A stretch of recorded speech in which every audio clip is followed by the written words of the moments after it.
Nous sommes en ligne. Bertrand, bonjour tout le monde. Donc il est 20h35. J'espère que vous allez bien, que vous avez le moral, qu'il fait beau, parce qu'il fait chaud. D'ailleurs, on se croit plus trop en hiver d'ailleurs. Je sais pas chez vous. Euh, ANV, bon bah ça c'est nous. Le son est plus faible que Bertrand, mais on entend bien quand même ici Bertrand. C'est le deuxième Bertrand. Il faut savoir qu'ANV, en fait, il y a plusieurs personnes, mais il y a deux Bertrand. Donc, si un jour vous voulez engueuler Bertrand, faites-le. Je dirais toujours que c'est l'autre et réciproquement, je pense. Je pense que ça sera plutôt toi, mais bon. Bon, alors, monsieur me connaît très bien depuis 26 ans. Donc, non, 23 ans. Ah non, ouais, non, quand même, pas Ouais, 26 ans. 23, attends, 96. Ouais. On entend bien Fred, ça c'est chouette, dit ANV, dit Bertrand, autrement dit. Il est 20h36. Ah, déjà, il y a une question cash qu'on te pose de Stéphanie. Et après, on va commencer, Fred, d'accord? Ok, Mm. et lorsque nous avons amené du subconscient comment enlever les blocages pour avancer et enlever surtout au niveau de la maladie, travail et relations personnelles, eh bien, Stéphanie, la bonne nouvelle, c'est que c'est pile poil le sujet du soir. Enlever les blocages qui se situent dans le subconscient. Est-ce que je me trompe, Frédéric? Bah, de toute façon, les blocages, à un moment donné, ils vont en effet se positionner par ce qu'on avait appelé le subconscient ou l'inconscient. Donc, en effet, ça va être ça qui va nous intéresser. Parce que ce sont des choses, lorsqu'on vit des situations traumatisantes, des événements traumatisants, eh bien, il va y avoir une partie qui va rester consciente, ça va être la partie justement du souvenir de la situation. Donc l'idée, c'est pas d'oublier forcément le souvenir, hein. L'idée, c'est en effet de faire en sorte de casser la relation, je vais en parler juste après, de casser la relation émotionnelle qu'il peut y avoir avec le souvenir. Donc évidemment, cette partie-là va être dans une partie qu'on n'aura pas forcément accès tout le temps, tous les jours. Peut-être même qu'il y a des traumatismes qui sont oubliés. Comme par exemple, j'espère que c'est pas le cas pour ceux qui sont là, mais par exemple pour certains viols, dans certains cas, le traumatisme est totalement occulté. Parce que le cerveau est pas si mal fait, hein, attention. Le cerveau fait en sorte si c'est trop compliqué pour nous, si on n'a pas les compétences, les ressources à certains moments, c'est de faire en sorte que le cerveau va bloquer carrément l'accès à ce souvenir, pour faire en sorte de continuer à vivre sans avoir connexion avec ce souvenir-là. Voilà mon cher Bertrand. Ce soir, alors déjà, je suis extrêmement content d'être là et de recevoir Frédéric. Au-delà, Frédéric, vous allez voir, est vraiment un professionnel du sujet. Il a beaucoup travaillé sur la gestion des traumatismes. Et c'est un sujet aussi sur lequel je me suis pas mal penché. Et moi, pour la partie corps et Frédéric sur la partie mentale, sur la partie liée au cerveau. Et c'est tout ce qu'on va voir ce soir, comment désancrer tout ça, etc. Et surtout, Frédéric, je le connais depuis maintenant 96. Donc, vous savez, des fois sur Facebook, on a plein d'amis. Ben, Frédéric, c'est un vrai ami bien avant Facebook. Donc, un vrai, quoi, pour le dire clairement. Et on a fait les 400 coups ensemble. Et je suis très heureux qu'il soit là ce soir. Je reviens de Côte d'Ivoire. Je suis un peu claqué. J'ai plus de voix. Mais je voulais absolument pas louper cette conférence où je savais que c'était mon ami Fred qui faisait. Et vous êtes 1700 à vous être inscrits. Et ça va vraiment dans le sens que c'est important ce qu'il fait. J'espère que vous allez vraiment apprécier, j'en suis convaincu. Frédéric est quelqu'un de très authentique, très naturel, très perfectionniste dans sa façon de travailler. Et je vous dis, je le connais depuis très longtemps, pour avoir travaillé également avec lui pendant des années. Donc voilà, je suis très content que tu sois là. Merci bien, Merci. ça marche. Passez une très belle soirée en compagnie de mon ami Frédéric. Fredo, à toi les studios. Ok, ça marche. Merci Bertrand. Déjà, je vais me présenter parce que quasiment personne ne me connaît. Donc je m'appelle Frédéric Laforge. J'ai la quarantaine à peu près, hein, on va pas aller dans les détails. Toi, tais-toi.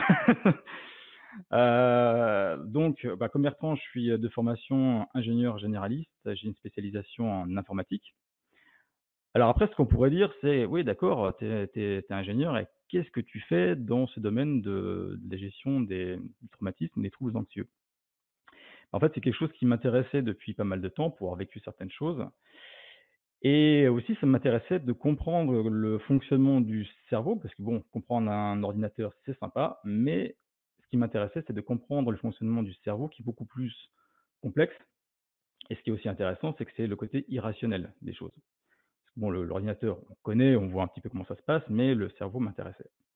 Donc du coup, je me suis formé au coaching, à la communication interpersonnelle, à la cohésion d'équipe. Je me suis devenu formateur et j'ai aussi conçu un programme sur la gestion des crises de panique que, au moins une personne connaît comment dire? Dans l'assemblée, elle se reconnaîtra. Donc justement pour aider les personnes à faire en sorte de surpasser, de gérer correctement ces moments qui sont vraiment difficiles, qui sont les attaques de panique et qui, pour la plupart des gens qui ne le vivent pas, se disent: «Ouais, mais en fin de compte, c'est rien, c'est que dalle, c'est facile à gérer». Ben non. Donc voilà, donc c'est ce que j'ai créé sur internet. Et donc là, ce soir, on va donc parler des traumatismes. Des traumatismes et dans un premier temps, ce on va s'intéresser à comprendre pourquoi ce genre de traumatisme, si on vit une situation difficile, donc il y a une situation compliquée, une situation alors on peut parler de guerre et compagnie, mais bon, après évidemment, je pense pas que ce soit la majorité des personnes, j'espère. Mais après, il peut y avoir dans la vie des situations qui peuvent être au départ, qui peuvent être triviales, qui peuvent être, quand par exemple, quand on a 5 ans, on a 6 ans, on vit quelque chose, on se dit: «Waouh, c'était il y a longtemps, ça n'a plus d'importance» et en fin de compte, quelques années plus tard, 10 ans, 20 ans plus tard, qu'est-ce qui se passe? Eh ben, c'est pas forcément évident. Donc là, on se retrouve dans une difficulté qui peut être personnelle, qui peut être professionnelle et ben, comme le disent souvent les psychiatres, ils disent: «Ah bah, ça remonte à l'enfance, hein». Puis on se dit: «Bof, c'est un peu des conneries tout ça». Ben, pas tant que ça, hein. Pas tant que ça, parce qu'en fin de compte, quand on se pose des questions sur, le vécu de certaines personnes, on se rend compte qu'en effet, eh ben, il y a eu un démarrage, dans l'enfance, dans comment dire? Certains âges, qui étaient par exemple l'école primaire ou après. Donc voilà, donc du coup, je vais passer sur la présentation. Donc tu me dis si tu la vois. Des applications et partager.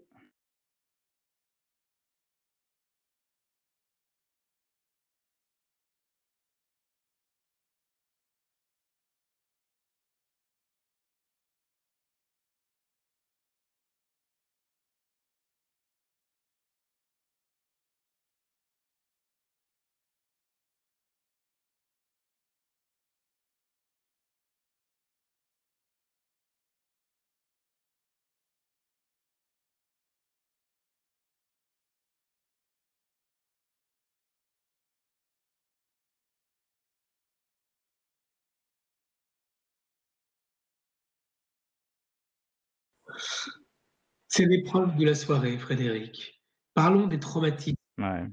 Tu n'as pas été traumatisé par l'informatique ces 20 dernières Oui, bah, un petit peu, un ouais. petit peu, voilà, tu vois? Ce soir, c'est pile poil comment réactiver ton Par Windows, ouais. traumatisme. Ça va le faire.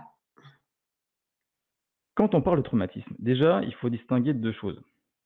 Il y a des traumatismes qu'on va, comment dire? On va mettre dans la catégorie des traumatismes extrêmes et les traumatismes qu'on va plutôt mettre dans des traumatismes, on va dire, légers. Alors évidemment, ça va dépendre de comment on va les vivre, mais sur le slide, ce qu'on voit, c'est que en fonction du traumatisme qu'on aura vécu, on pourra parler. Alors évidemment, ça sera le médecin ou le psychiatre qui mettra comment dire? L'étiquette, le nom du traumatisme dessus.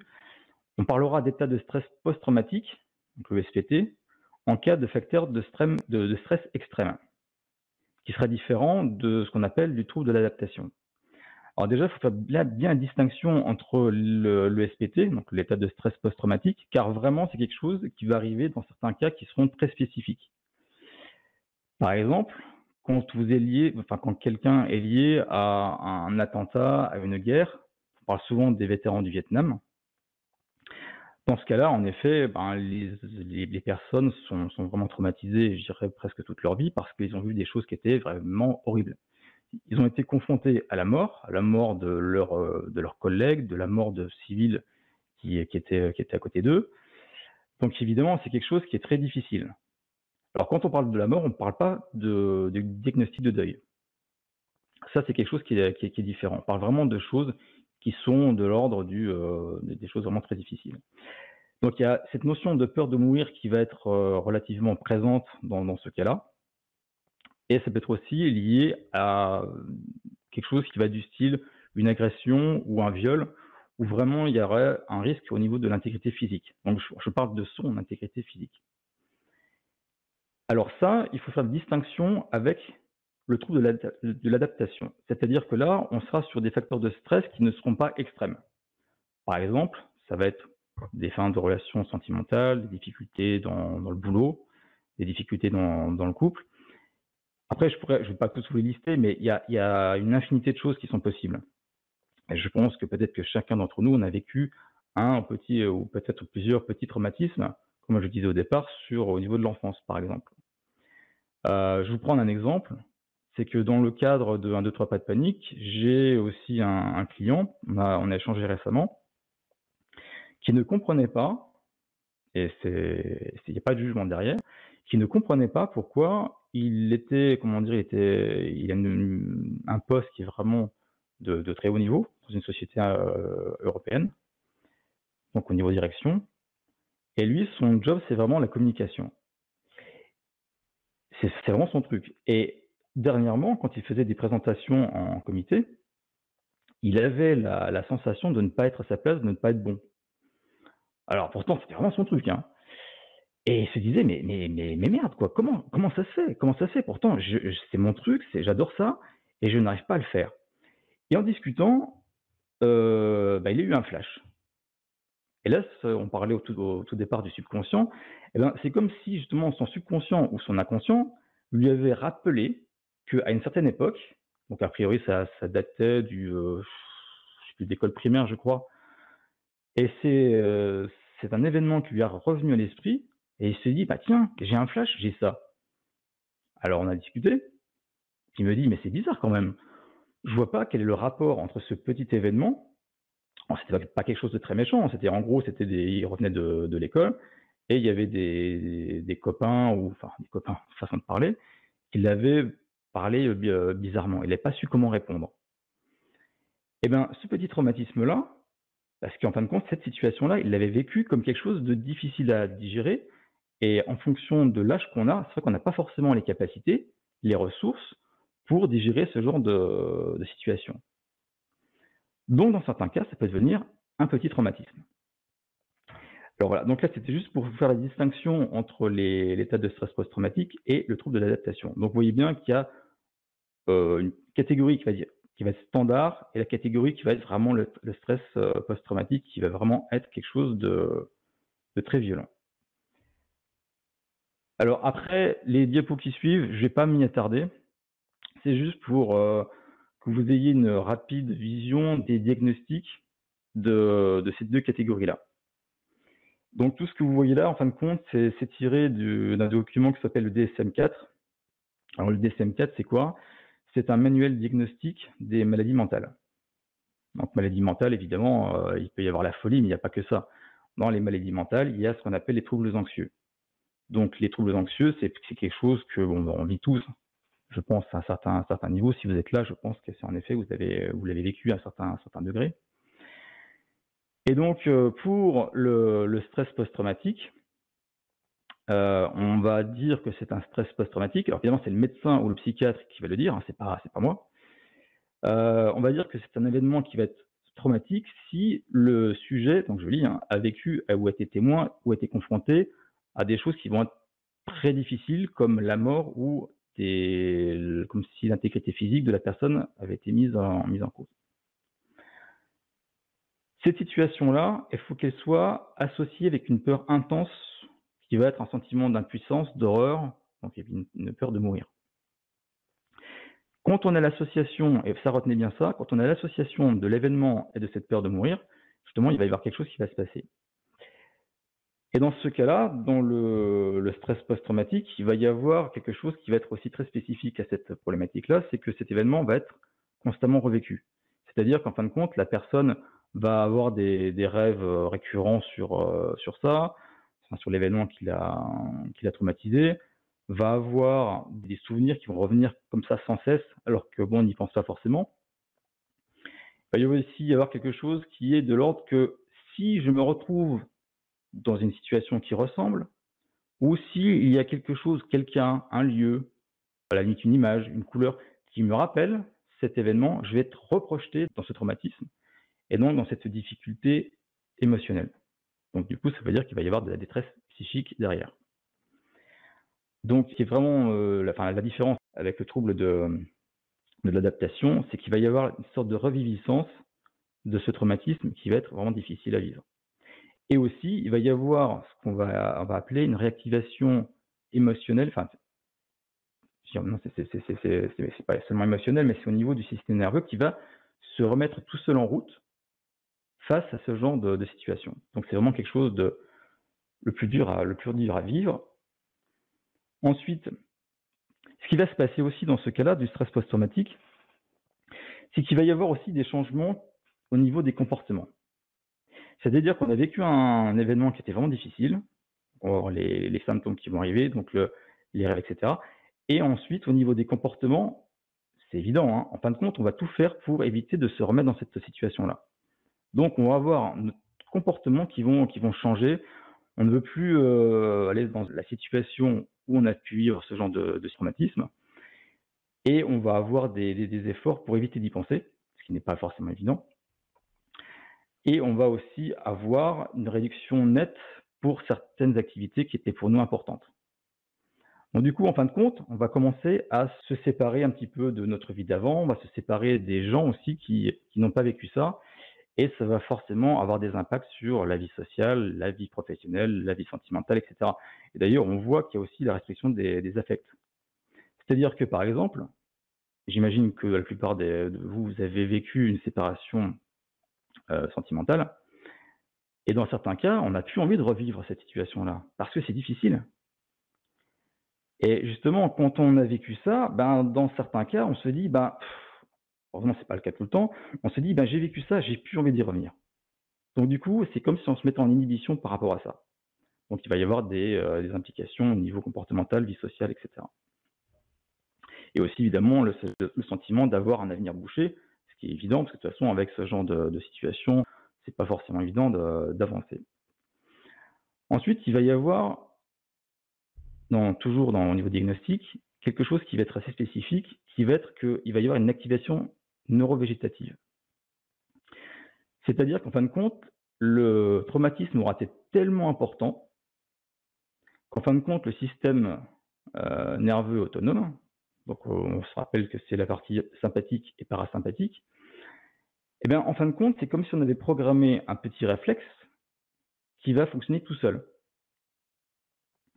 C'est-à-dire que là, sans rien faire, eh bien, on a vraiment ancré, on parle encore une fois de subconscient, c'est vraiment intégré dans le cerveau et il va y avoir des réactions sur le corps. Donc par exemple, on va avoir quelque chose comme la difficulté d'endormissement, ça on imagine bien, l'irritabilité, difficulté de concentration et un truc que je connais bien, c'est l'hypervigilance. L'hypervigilance, si vous le connaissez, c'est-à-dire que vous êtes tout le temps en vigilance de quelque chose qui peut vous tomber sous la tête. Vous êtes là, comme si, en fin de compte, le traumatisme était caché derrière vous et allait vous sauter dessus. Donc ça, c'est une vie qui est quand même compliquée à gérer, mais c'est le genre de choses qui est automatique et qui fonctionne sans qu'on ait de volonté par rapport à ça. Donc voilà, donc du coup, je vais arrêter sur cette partie-là, sur le SPT. Donc après, évidemment, il y a une notion de durée qui va arriver, c'est-à-dire que il faut que la perturbation dure au moins plus d'un mois pour que véritablement on puisse dire que c'est un stress post-traumatique.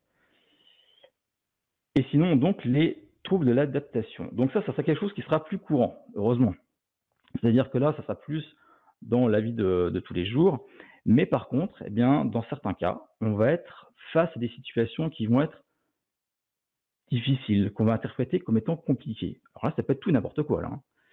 Ça peut être par exemple une relation avec son supérieur hiérarchique, le fait d'avoir discuté avec lui, le fait de s'être engueulé avec. Dans certains cas, on prend deux personnes identiques, et une personne qui va se dire pas de problème, et une autre qui va dire c'est la fin du monde. Et tout ça, ça va dépendre évidemment du vécu de chacun. Parce qu'évidemment, il y a des personnes qui vont vivre certaines choses. Je prends un exemple simple. Vous mettez deux personnes qui sont face à une falaise. Donc la falaise, si vous faites un pas, vous tombez, vous êtes mort. Eh bien, il va y avoir une personne qui va dire, oui, je suis devant la falaise, et alors, il se passe rien de spécial, de toute façon, moi, j'ai pas peur. Et il y a l'autre personne qui va se dire, non mais attends, moi, je suis par terre en train de crier tellement j'ai peur, et l'autre personne va dire, mais attends, mais pourquoi t'as peur? Et dans certains cas, la personne qui n'a pas peur va lui dire, mais attends, je ne comprends pas, je n'arrive pas à concevoir pourquoi tu as ce genre de trouble anxieux par rapport à ça. Donc c'est pour ça que c'est vraiment quelque chose qui va être spécifique. Donc dans tous les cas, ce qui va se passer, c'est qu'il va quand même y avoir des troubles qui vont être générés, des troubles anxieux qui vont être générés. Et ces troubles anxieux, on peut les catégoriser dans deux grandes catégories qui sont les troubles de l'humeur et les troubles anxieux. Alors, les troubles de l'humeur, ça va être principalement ce qu'on va appeler en gros la dépression. Et les troubles anxieux, là, il y en a plusieurs. Il va y avoir le fameux trouble panique. Donc, c'est l'attaque de panique, la crise d'angoisse, vous l'appelez comme vous voulez, mais en fin de compte, c'est pareil. On va parler d'agoraphobie. Alors, l'agoraphobie, pour ceux qui ne connaissent pas, c'est en fin de compte, là, il y a plusieurs choses. C'est la peur des grands espaces, la peur des les grandes, ça vient d'agora, c'est-à-dire la place. Par exemple, le simple fait de voir des bâtiments qui sont hauts, ça c'est marrant. Par exemple, si vous allez à la Défense, le fait d'arriver sur l'esplanade de la Défense, eh bien, on peut avoir de l'agoraphobie. On peut très bien avoir de l'agoraphobie avec trouble panique ou sans trouble panique. Mais bon, ça, c'est encore un détail. On peut avoir donc des TOC, donc des troubles obsessionnels compulsifs. Le trouble de l'anxiété généralisée, là, ça veut dire qu'on a atteint un stade où il y a l'anxiété qui est véritablement installée dans le fonctionnement quotidien. Donc là, ça demande encore plus de travail. Et enfin, on peut parler de phobie sociale, de phobie spécifique. Alors la phobie spécifique, ça va vraiment être une phobie sur quelque chose, comme son nom l'indique, de spécifique. Ça peut être par exemple la peur, je donne un exemple très bête, hein, mais la peur de l'araignée par exemple. Une peur d'araignée, ça va être une phobie spécifique si véritablement ça amène des troubles anxieux qui vont être vraiment importants. Après, ça peut être pour n'importe quoi. On peut avoir une phobie spécifique pour le fait d'avoir une piqûre, le fait de monter dans un ascenseur, enfin tout est possible. Fred, j'ai une question à poser du coup à l'auditoire.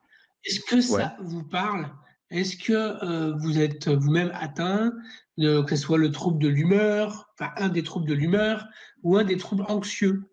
Comme c'est que les prénoms, on ne sait pas qui c'est. Donc vous pouvez être tranquille, vous pouvez mettre. Et si vous avez peur par confidentialité, mais simplement humeur ou anxieux, quoi. Dites-nous si ça vous parle, ce type de traumatisme. Oui, mais alors, sans forcément prendre le terme clinique, hein. Mettez simplement crise d'angoisse, Ouais. spasmophilie. Ah, par exemple, spasmophilie, hein, spasmophilie, on comprend très bien, hein. D'ailleurs, comme ça, pour l'anecdote, pendant que vous répondez, je trouve ça assez marrant, c'est que la spasmophilie, c'est un mot qui est purement français. C'est-à-dire que dans les autres pays, la spasmophilie n'existe pas. Alors on pourrait se dire, c'est génial.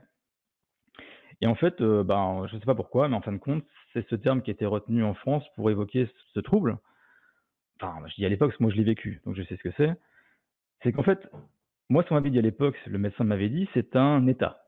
Ah, c'est un état, ok, super. C'est pas une maladie. Donc, super, c'est pas une maladie. Moi, je suis content. Mais par contre, ça me pourrit bien la vie quand même, ta spasmophilie, hein.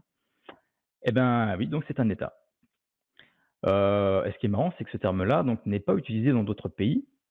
Mais en réalité, quand on regarde concrètement ce qu'il y a derrière la spasmophilie, en fin de compte, c'est un syndrome d'hyperventilation qui ressemble en fin de compte beaucoup à l'attaque de panique.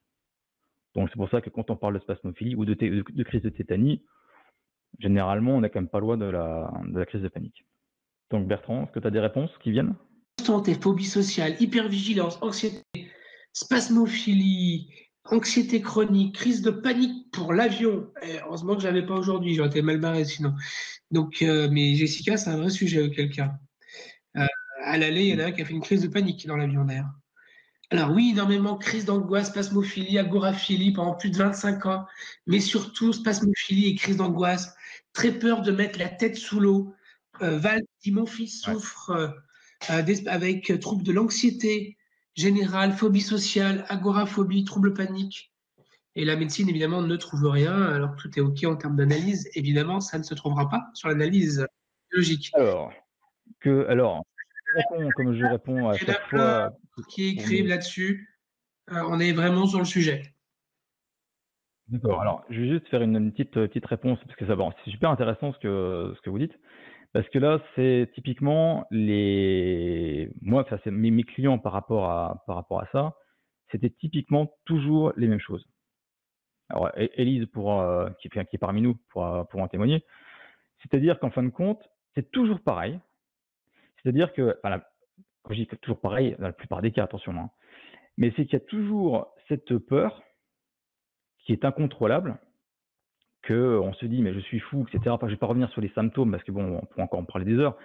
Mais ce qui est intéressant, c'est que je demande toujours aux clients qui me contactent d'aller voir leur médecin. Parce que déjà, je ne prétends pas être un gourou qui va vous dire d'arrêter votre traitement, hein, ça c'est hors de question. Première chose que je dis, c'est allez voir votre médecin.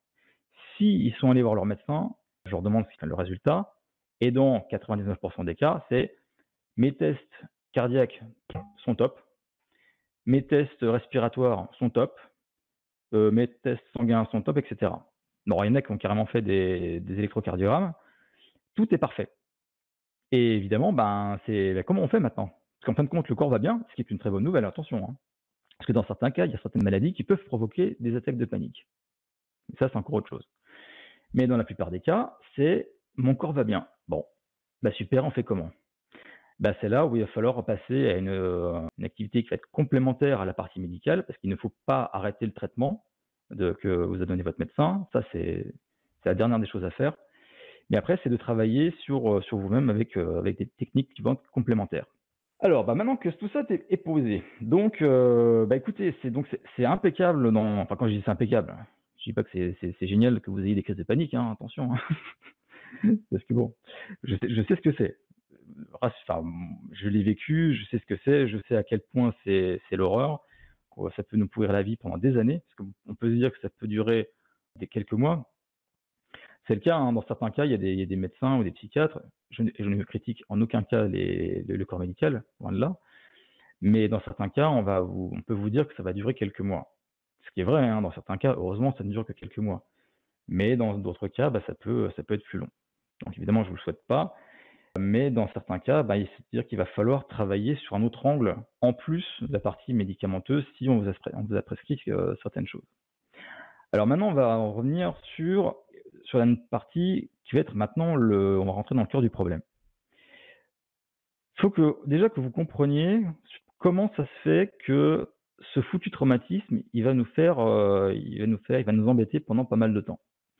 C'est que déjà, lors de l'événement traumatique, alors je l'ai représenté par un accident, mais ça peut être n'importe quoi, hein, ce qui va se passer, c'est que la personne qui est victime d'un traumatisme, au moment où ça arrive, donc ça va dépendre de la durée de l'événement, mais généralement ça va durer quelques secondes sur quelques minutes, il va y avoir une association de paramètres qui va se faire entre l'événement traumatisant et les émotions, pensées négatives qu'on va avoir à ce moment-là.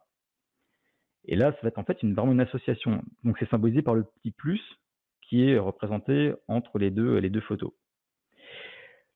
Et ce qui va se passer, donc à droite de l'image, donc avec le égal, c'est qu'il va y avoir donc l'image qui représente le cerveau, c'est-à-dire qu'il va y avoir comme si on allait vous marquer au fer rouge au niveau du cerveau. C'est une image, hein, évidemment. Mais en fin de compte, c'est que comme si en une minute, ou même une seconde, c'est comme si il y a un réseau neuronal allait se former en quelques secondes, quelques minutes, en associant, en fin de compte, ils vont encapsuler les informations de l'événement et tout ce que vous avez vécu au niveau interne. Donc pour résumer, en fin de compte, il va y avoir une encapsulation des événements extérieurs. Donc, si c'est un accident, bah, ça va être, je sais pas, la vision de la voiture, le son de la voiture, plus tout ce qu'on a vécu au niveau intérieur. C'est-à-dire nos émotions, notre peur évidemment, ce qu'on a pensé de nous à ce moment-là. Est-ce que j'ai été mauvais? Peut-être que je vais vomir aussi, hein.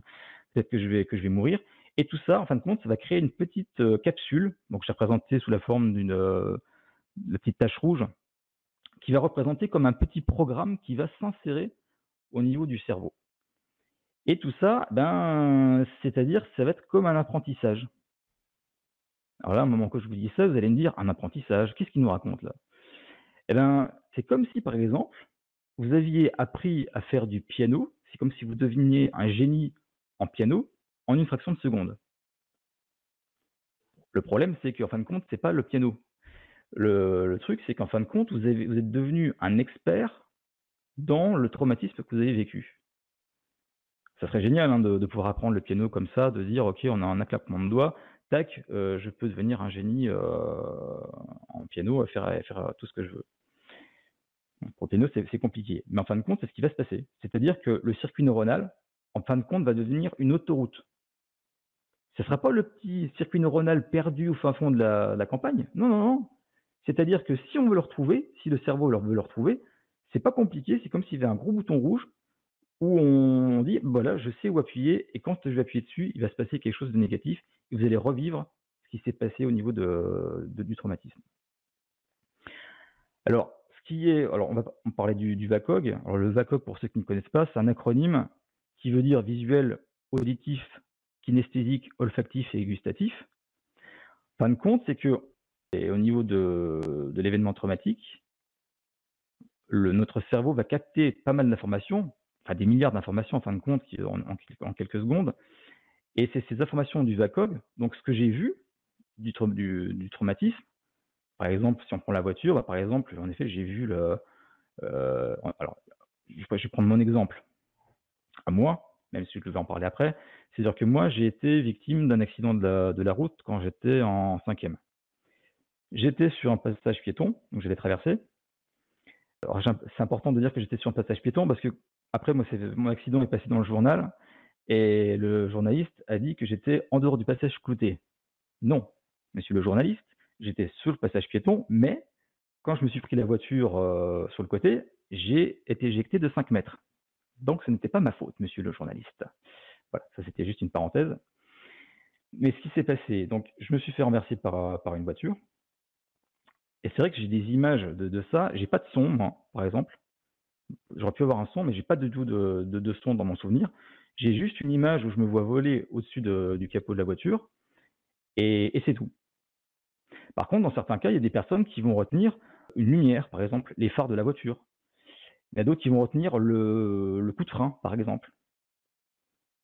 Après, le côté kinesthésique, c'est le côté sensation. Donc, par exemple, il y en a qui vont associer dans leur souvenir traumatique le fait d'avoir senti une sensation. Donc, le kinesthésique, c'est la sensation extérieure et aussi la sensation intérieure. Donc, peut-être qu'il y en a qui vont associer la sensation, le fait d'avoir un choc traumatique, on va dire physique. Après, le côté olfactif et gustatif sera beaucoup plus rare. Si vous pouvez retenir ça, c'est-à-dire que généralement, ça sera visuel, auditif, kinesthésique qui seront le plus souvent associés. Côté olfactif et gustatif, ça sera plus rare parce que généralement, bon, côté gustatif, ça sera vraiment parce que vous aurez mangé quelque chose d'infâme, et donc du coup, vous serez traumatisé par ça. Le côté olfactif aussi. Ce qui, paradoxalement, le côté olfactif, ça sera beaucoup plus puissant pour réactiver des sensations. Je vais prendre un exemple. Un exemple beaucoup plus sympa, c'est que généralement, quand vous passez près d'une boulangerie, par exemple, vous avez l'odeur du pain, et ça va vous rappeler quelque chose d'agréable, automatiquement. Ou un autre exemple, c'est qu'un parfum, masculin ou féminin, en fonction si vous êtes une femme ou un homme, bref, ça va vous rappeler, par exemple, une personne qui avait eu ce parfum précédemment, donc une ex ou un ex.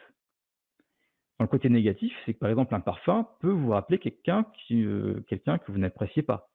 Je prends un exemple, c'est que, par exemple, je sais pas, votre patron, par exemple, qui avait un parfum particulier, qui était désagréable avec vous, le fait de le ressentir après, pour vous, ça provoque quelque chose de désagréable. Donc, du coup, ça va être pas quelque chose de traumatisant, mais ça va réactiver certaines choses. Donc voilà, donc retenez bien, c'est qu'en fin de compte, le traumatisme va être codifié sous la forme du VACOG et va être associé à nos émotions. Donc maintenant, on va aller un peu plus loin. Voilà, dans cette diapo, donc on voit à gauche l'accueil des événements extérieurs. Donc on imagine qu'en effet, on a ce traumatisme, qui peut être n'importe quoi. On va voir les caractéristiques de cette situation, qui va être visuel, auditif, kinesthésique, olfactif et ou gustatif. Et ce qui va se passer, c'est qu'il va y avoir quelque chose de particulier, c'est qu'il y a la réalité qui va nous arriver par nos sens, par nos yeux, par nos oreilles, etc. Et on pourrait se dire ça va se stocker tel quel dans notre cerveau. Ben, en fait, non. Parce qu'en fin de compte, il va y avoir toute une série de filtres qui vont être de différentes natures et qui vont dépendre de pas mal de choses. Donc déjà, par exemple, le premier filtre, c'est que déjà, est-ce que vous voyez bien? Est-ce que vous entendez bien? Est-ce que vous avez tous vos sens qui sont en état de fonctionner? C'est pas forcément le cas, hein. Mais après, il y a toute une série de filtres qui vont, par exemple, qui vont être culturels, qui vont être qui vont déformer en fin de compte la réalité. Et du coup, en fin de compte, ce qui va se passer, c'est qu'il va y avoir la réalité qui va être transformée, déformée, et qui va passer dans la chose qui est le schéma qui est rond, où en fin de compte, on va faire l'interprétation de l'expérience sans s'en rendre compte. Alors ça, c'est très intéressant parce que ce qui va se passer, c'est que nos croyances vont être changées à ce moment-là. Alors nos croyances, c'est quoi? Nos croyances, en fin de compte, on a tous des croyances. On a tous des croyances qui sont vraies ou fausses. Ça va dépendre de pas mal de choses. Ça va dépendre de notre culture, ça va dépendre de notre vécu. Et avec ce qu'on vient de vivre, un traumatisme par exemple, elles vont passer par différents petits processus qui, par exemple, vont être les pensées. Alors je vais prendre un exemple. Par exemple, je vais faire un entretien d'embauche. J'ai ma croyance, donc ma conviction profonde, que je ne suis pas bon en entretien d'embauche. Soit. Deuxième étape, l'état interne potentiel. Parce que j'ai ma croyance que je suis nul en entretien d'embauche, je veux avoir mon état interne, donc c'est comment je me sens à un instant T, qui ne va pas être top, forcément. Si je ne me sens pas bien à un instant T, je veux avoir un comportement qui ne sera pas top. Donc on imagine pendant l'entretien où je vais être pas à l'aise, je vais bafouiller, je vais faire des choses qui ne sont pas adaptées. Et du coup, je veux avoir un feedback de la personne qui est en face de moi, qui forcément ne sera pas top. Qui va me dire voilà, vous n'étiez pas bon. Bon ok, super.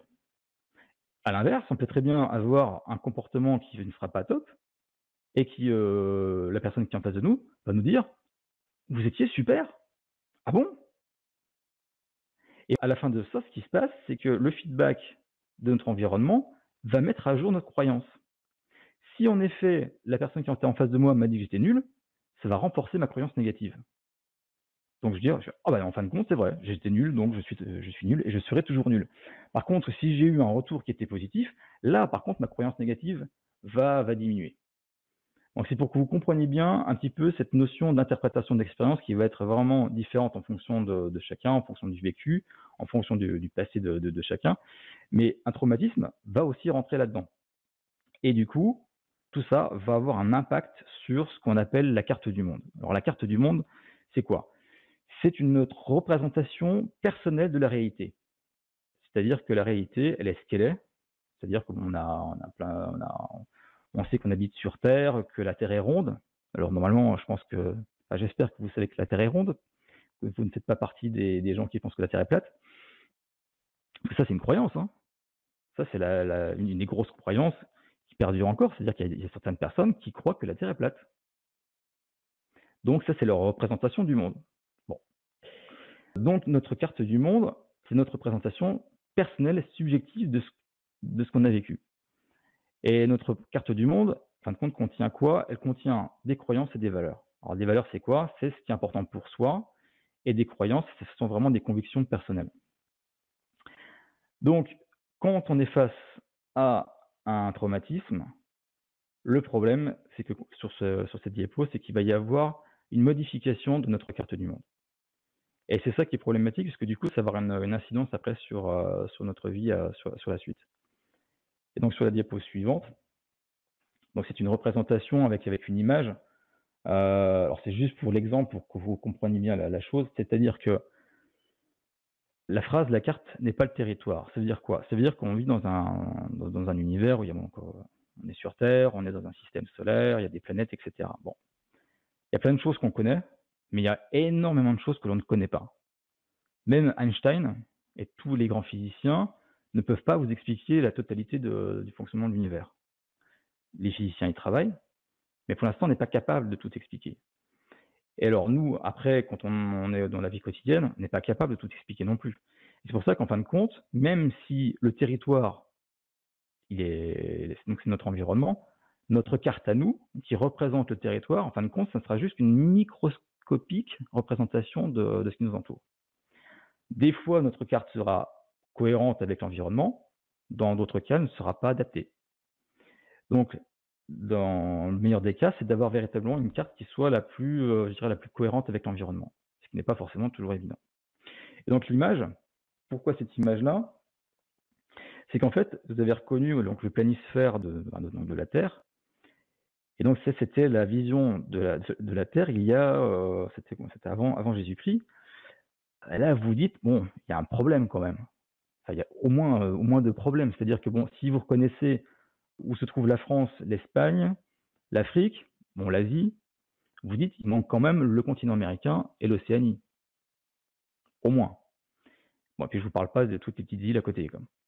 Donc, en fin de compte, cette carte-là, c'est une représentation de la Terre il y a quand même pas mal de temps. Pourtant, la Terre n'a pas changé entre-temps. Donc, c'est pour illustrer qu'en fin de compte, ben, à l'époque, les humains n'avaient qu'une représentation limitée du territoire. Et c'est valable pour nous personnellement. C'est-à-dire que nous, on a tous une vision qui est peut-être limitée de notre environnement. Donc, c'est pour ça que c'est important de travailler sur nos valeurs et nos croyances. Et donc, je reviens sur ça. Nous, personnellement, notre carte du monde, la limite de notre carte du monde, c'est quoi? C'est nos croyances. Et si nos croyances sont adaptées à notre vie de tous les jours, c'est bien. Si on a ce qu'on appelle des croyances limitantes, eh ben, c'est difficile. Alors donc, je vais prendre un exemple pour illustrer ça. C'est-à-dire que si j'ai la croyance que je ne suis pas bon en entretien d'embauche, je vais en effet avoir des comportements qui ne seront pas adaptés. Si j'ai la croyance que je suis super bon, je vais avoir des comportements qui sont adaptés. Mais la croyance, est-ce qu'elle est justifiée ou non? Ça, moi, je ne sais pas. Après, il faut vérifier qu'elle est justifiée ou non. Donc, voilà pour cette carte du monde. Donc, retenez bien que suite à un traumatisme, on peut avoir notre carte du monde qui peut être altérée, des croyances négatives qui peuvent s'insérer, et du coup, qui vont avoir un impact qui peut être conséquent sur la suite de notre vie. Et donc, maintenant, on se dit, OK, maintenant qu'on sait comment ça se passe, c'est comment ça se fait qu'un événement passé peut avoir un impact sur le présent, sur le futur? Bah, tout simplement parce que quand on est face à une situation qu'on a déjà vue, qui a été mémorisée dans le cerveau, vous vous rappelez que la petite tache rouge, eh bien, si on est face à une situation qui ressemble, eh bien, ça va provoquer une réaction qui va être plus ou moins adaptée à la situation. Si on n'a aucune relation avec une situation, pas de problème.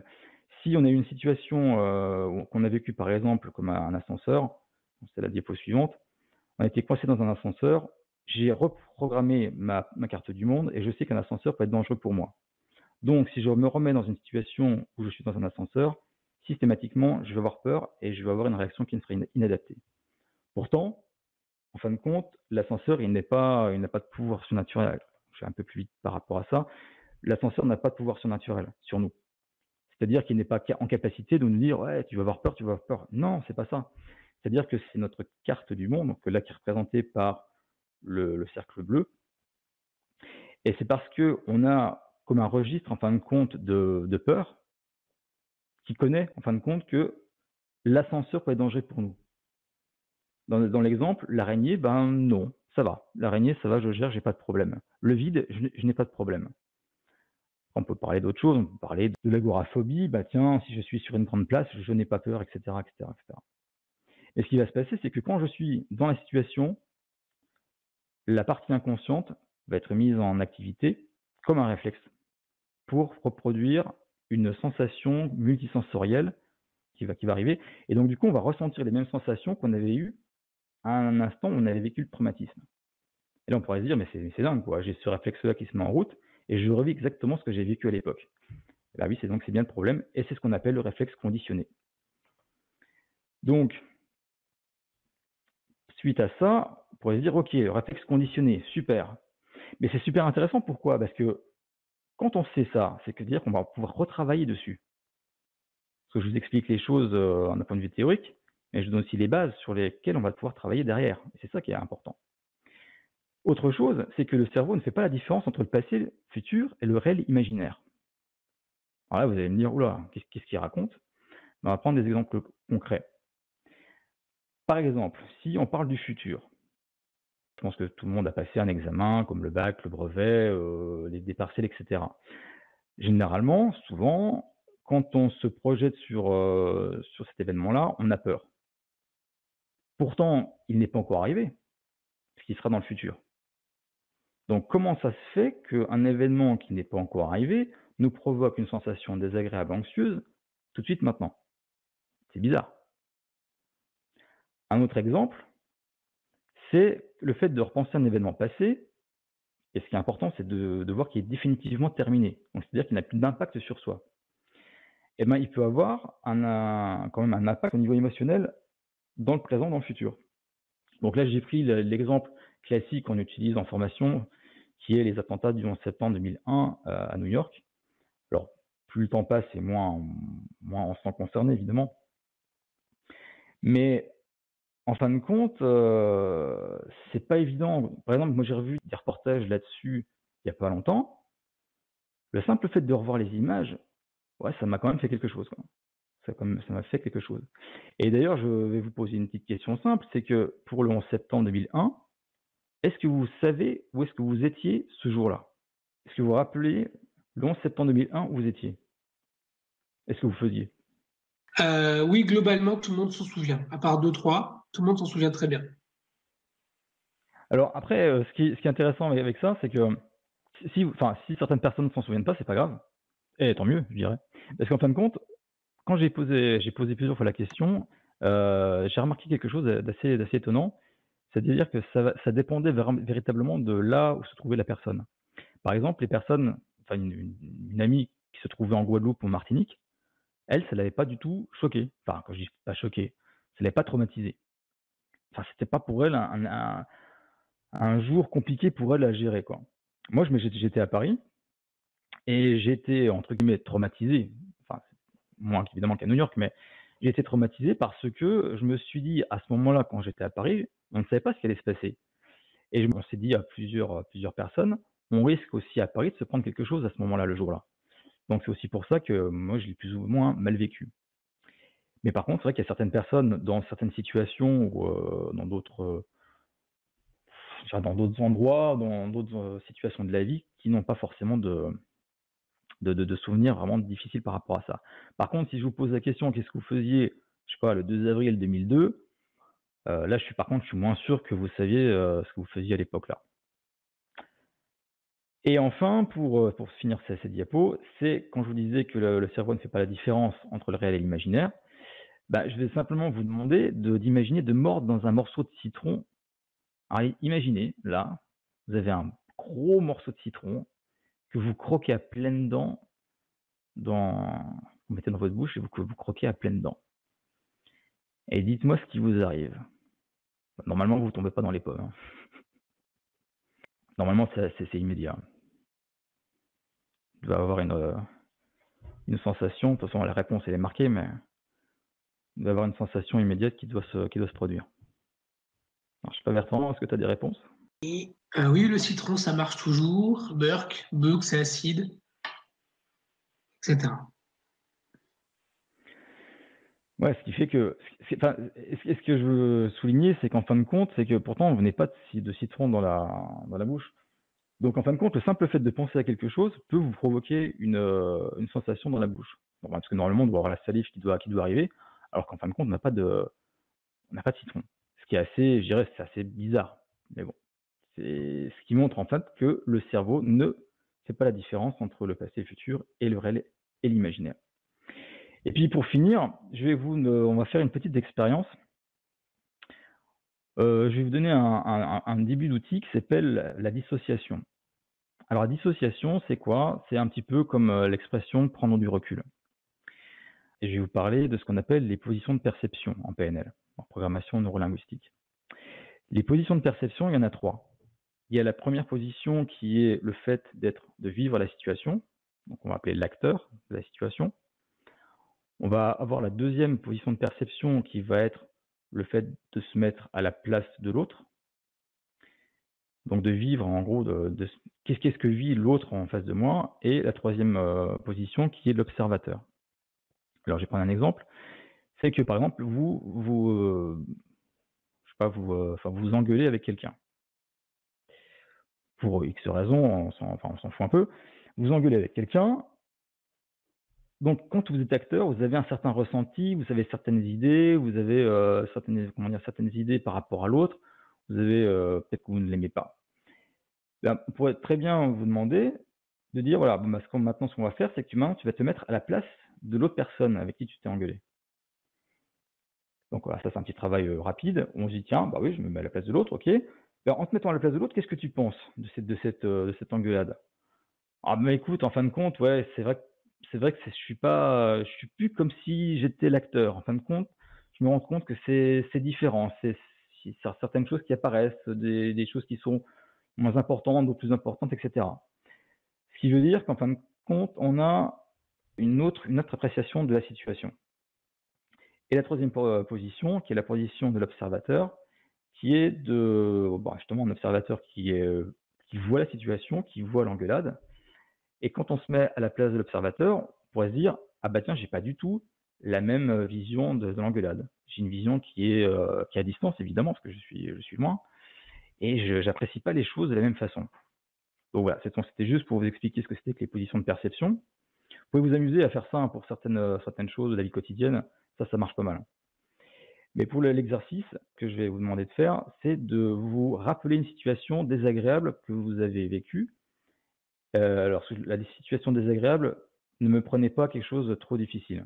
Prenez-moi quelque chose en gros, j'aurais préféré être ailleurs ce jour-là, voilà, quelque chose de pas méchant. Donc, je vais vous demander de vous rappeler. Alors, je vais laisser quelques secondes pour vous rappeler une situation qui était désagréable, mais pas traumatisante, hein. Qui était désagréable, mais quand même où l'émotionnel était vraiment, ouais, j'aurais vraiment préféré être ailleurs. Donc après, je donne des pistes, essayer de voir au niveau professionnel, au niveau conjugal, certaines vacances qui se sont mal passées, certains entretiens qui sont mal passés. Et quand vous avez ce souvenir, donc vous allez vous rappeler en gros comment ça s'est passé. Donc vous allez revoir, alors là je reviens sur le VACOG qu'on a vu tout à l'heure, vous allez revoir les choses qui vous entouraient dans cette situation-là. Par exemple, il peut y avoir est-ce que vous étiez dans une maison, dans un appartement? Est-ce que vous étiez dehors, dans une rue? De revoir les différents objets qui étaient présents à côté. De revoir les différentes personnes, s'il y en avait. De réentendre les sons qu'il pouvait y avoir. Ça peut être les sons des personnes, ça peut être les sons des voitures, les sons du vent, par exemple. Ou s'il n'y a pas de son, c'est-à-dire qu'en effet, il n'y avait pas de son, donc il n'y a pas de problème là-dessus. De ressentir, le cas du kinesthésique, de ressentir les sensations que vous aviez, qui n'étaient pas forcément agréables. De ressentir les odeurs qu'il pouvait y avoir, et de peut-être ressentir le goût. Enfin bon, là j'en doute, mais bon. Donc voilà. Donc remettez-vous dans le contexte. Et maintenant que vous êtes remis dans le contexte, donc là en fait vous êtes associé à la problématique, au souvenir. Ce que je vais vous demander, c'est que vous allez faire justement la dissociation, c'est-à-dire que vous allez sortir du souvenir et vous allez, comme si vous posiez le souvenir, donc la scène, sur, par exemple, la table qui est devant vous ou le sol. Comme si vous déposiez l'hologramme de la scène, hein, par exemple. Et vous déposez cette scène par terre, à vos pieds, donc elle va être à plus ou moins, on va dire 30 centimètres de vous. Et enfin, là, vous allez vous voir dans la scène. Donc ça, on est tous capables de le faire. Vous n'êtes plus dans la scène, mais vous vous voyez dans la scène. Donc vous voyez l'environnement, vous voyez les choses qui étaient présentes, les habitations, les voitures, tout ce qui était là, et vous voyez de là. Et le simple fait d'avoir fait ça, d'avoir déposé votre scène, votre situation à 30 centimètres de vous ou à vos pieds, dites-moi ce que ça fait. Est-ce que au niveau émotionnel, il y a eu une variation? Est-ce que c'est plus important ou moins important que lorsque vous étiez dans le souvenir? Je vais laisser Bertrand regarder les réponses. Alors attends, je me mets à niveau des réponses. Mes dernières vacances en Corse, prisonnier d'une idée, le jour où on m'a appris que j'avais une tumeur au cerveau. Ouais, on est dans les dossiers compliqués, ouais. Donc cette situation-là, est-ce que, donc je repose la question, hein, c'est-à-dire que vous n'êtes plus acteur du souvenir, mais vous avez déposé cette scène, ce souvenir, vous voyez dedans. Comme si vous rêviez, vous voyez dans la situation, mais vous l'avez déposé comme un hologramme à vos pieds et vous voyez de l'extérieur. Juste de voir ce que ça fait de se dissocier de la scène et de ne plus être dedans, mais de la voir de l'extérieur, donc en position observateur. Et de voir s'il y a un changement au niveau émotionnel. Alors Bertrand, est-ce qu'il y a des réponses qui apparaissent? Détaché, plus confortable, le regard d'aigle me plaît bien, il y a moins d'émotionnel. Ok, alors, ok, bah super. Impeccable. Maintenant, on va aller plus loin. Alors, parce que là, on l'a juste déposé pas loin de soi. Maintenant, vous allez le reculer. Donc, vous faisiez toujours cette scène-là, comme un hologramme, hein. Je n'ai pas d'autre représentation plus simple à vous donner. Maintenant, vous allez la reculer à 10 mètres. Donc, je vous laisse quelques secondes pour faire cette imagerie mentale. Vous allez la reculer, enfin, là où vous voulez, chez vous, vous la décaler à 10 mètres. Même si ça dépasse les murs, on s'en fout, hein.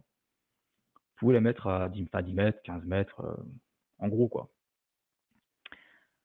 Donc je la laisse la déplacer tranquillement. Je sais que pour certaines personnes, ça prend un peu plus de temps, hein, pour manipuler ce genre d'imagerie mentale. Ça, des fois, pour certaines personnes, c'est évident, c'est facile à faire. Après, pour certaines autres personnes, ça demande un peu de temps. C'est comme si on faisait un petit peu du Photoshop mental et bon, ça demande un peu d'entraînement.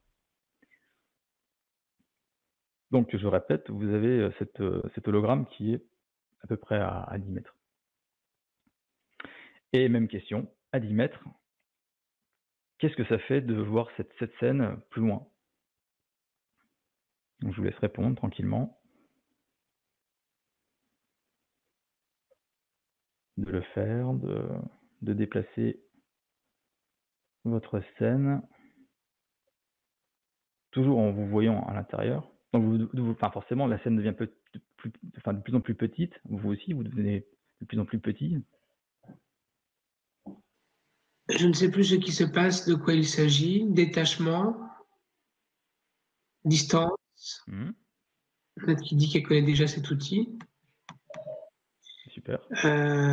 Isa, elle dit: je culpabilise plus du tout. Je vois que ma réaction était logique. Voilà. Mmh. Ça, c'est intéressant, ce genre de réponse, parce que vous voyez, hein, c'est-à-dire qu'on a une autre appréciation des choses. C'est-à-dire que même si on a vécu les choses difficilement, bah, simplement en prenant du recul, alors c'est toujours facile de dire, c'est facile de prendre du recul. Mais en effet, on arrive à avoir quand même une nouvelle appréciation. Donc je reviens sur les slides qu'on a vus avant, c'est-à-dire qu'on arrive quand même à remodifier Évidemment, après, il faut l'ancrer, hein, mais c'est-à-dire qu'on arrive quand même à remodifier certaines croyances qu'on pouvait avoir. Donc, c'est-à-dire que vous êtes en capacité de modifier vos croyances. C'est ça qu'il faut retenir, c'est que vous, chacun d'entre vous, vous avez tous en vous des capacités pour justement résoudre vos problèmes. Je dis pas que ça sera facile tout le temps, je dis pas que ça sera facile avec toutes les problématiques, mais ça veut dire que vous avez déjà en vous les outils pour. Et après, on va juste finir avec cet exercice-là. Maintenant, la scène, parce que bon, a priori, pour certaines personnes, ça a déjà bien avancé. Parce que maintenant, la scène, vous allez l'envoyer comme si c'était dans l'espace. Vous l'envoyez dans l'espace comme si ça devenait maintenant une étoile. Donc, je vous laisse voilà, envoyer la petite scène, le petit hologramme dans l'espace, qui part tout seul, tranquillement, et qui va devenir simplement après un petit point blanc comme une étoile dans le ciel. Et puis de voir, bon, évidemment, encore une fois, de voir la différence que ça fait, de vous dire, ah, tiens, c'est loin, quoi. Et d'ailleurs, au passage, pendant que vous faites ça, petite astuce, s'il y a des jours où ça va pas, si vraiment vous avez envie de relativiser sur quelque chose, alors je dis pas que ça va marcher tout le temps, essayez d'aller dehors, par exemple le soir, quand il fait nuit et que vous voyez les étoiles, et simplement amusez-vous à regarder les étoiles, la lune, et simplement le fait de faire ça, vous allez vous dire, ouais, en fin de compte, mes problèmes sont vraiment peu de choses par rapport à l'immensité de tout, quoi. Mes petits problèmes à moi, est-ce que véritablement sont si importants que ça? Alors, je sais bien que pour certaines problématiques, comme les problématiques de maladie, c'est un petit peu plus difficile à accepter. Ça, on est bien conscient. Mais pour d'autres choses qui sont moins problématiques, ça permet de prendre du recul et de relativiser pas mal de choses. Donc, c'est un petit outil, une petite technique comme ça qui mange pas de pain. Donc, du coup, maintenant que vous avez envoyé votre hologramme dans l'espace, j'adore ça, envoyer un hologramme dans l'espace.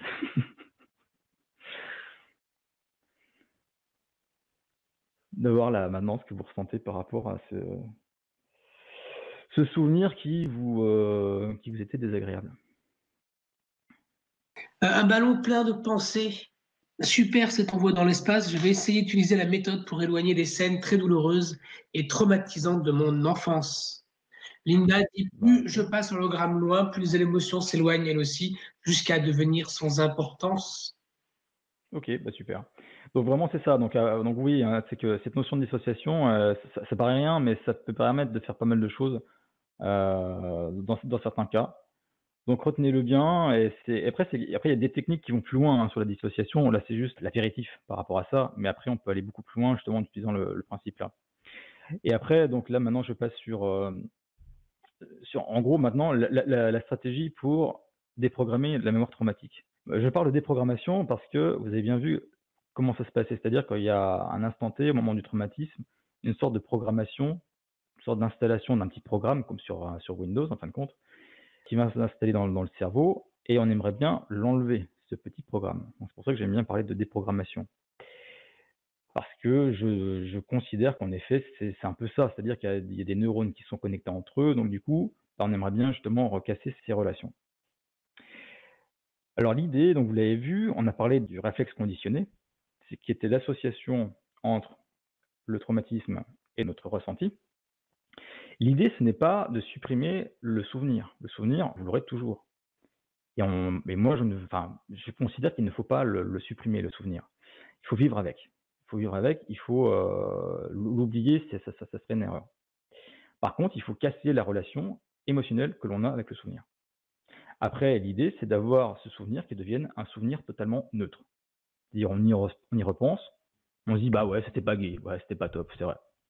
Mais maintenant, ça va, ça me fait plus rien. Je peux en parler, ça me fait rien. Par exemple, je vous ai parlé de mon accident de voiture, ça me fait plus rien. Ça me fait plus rien.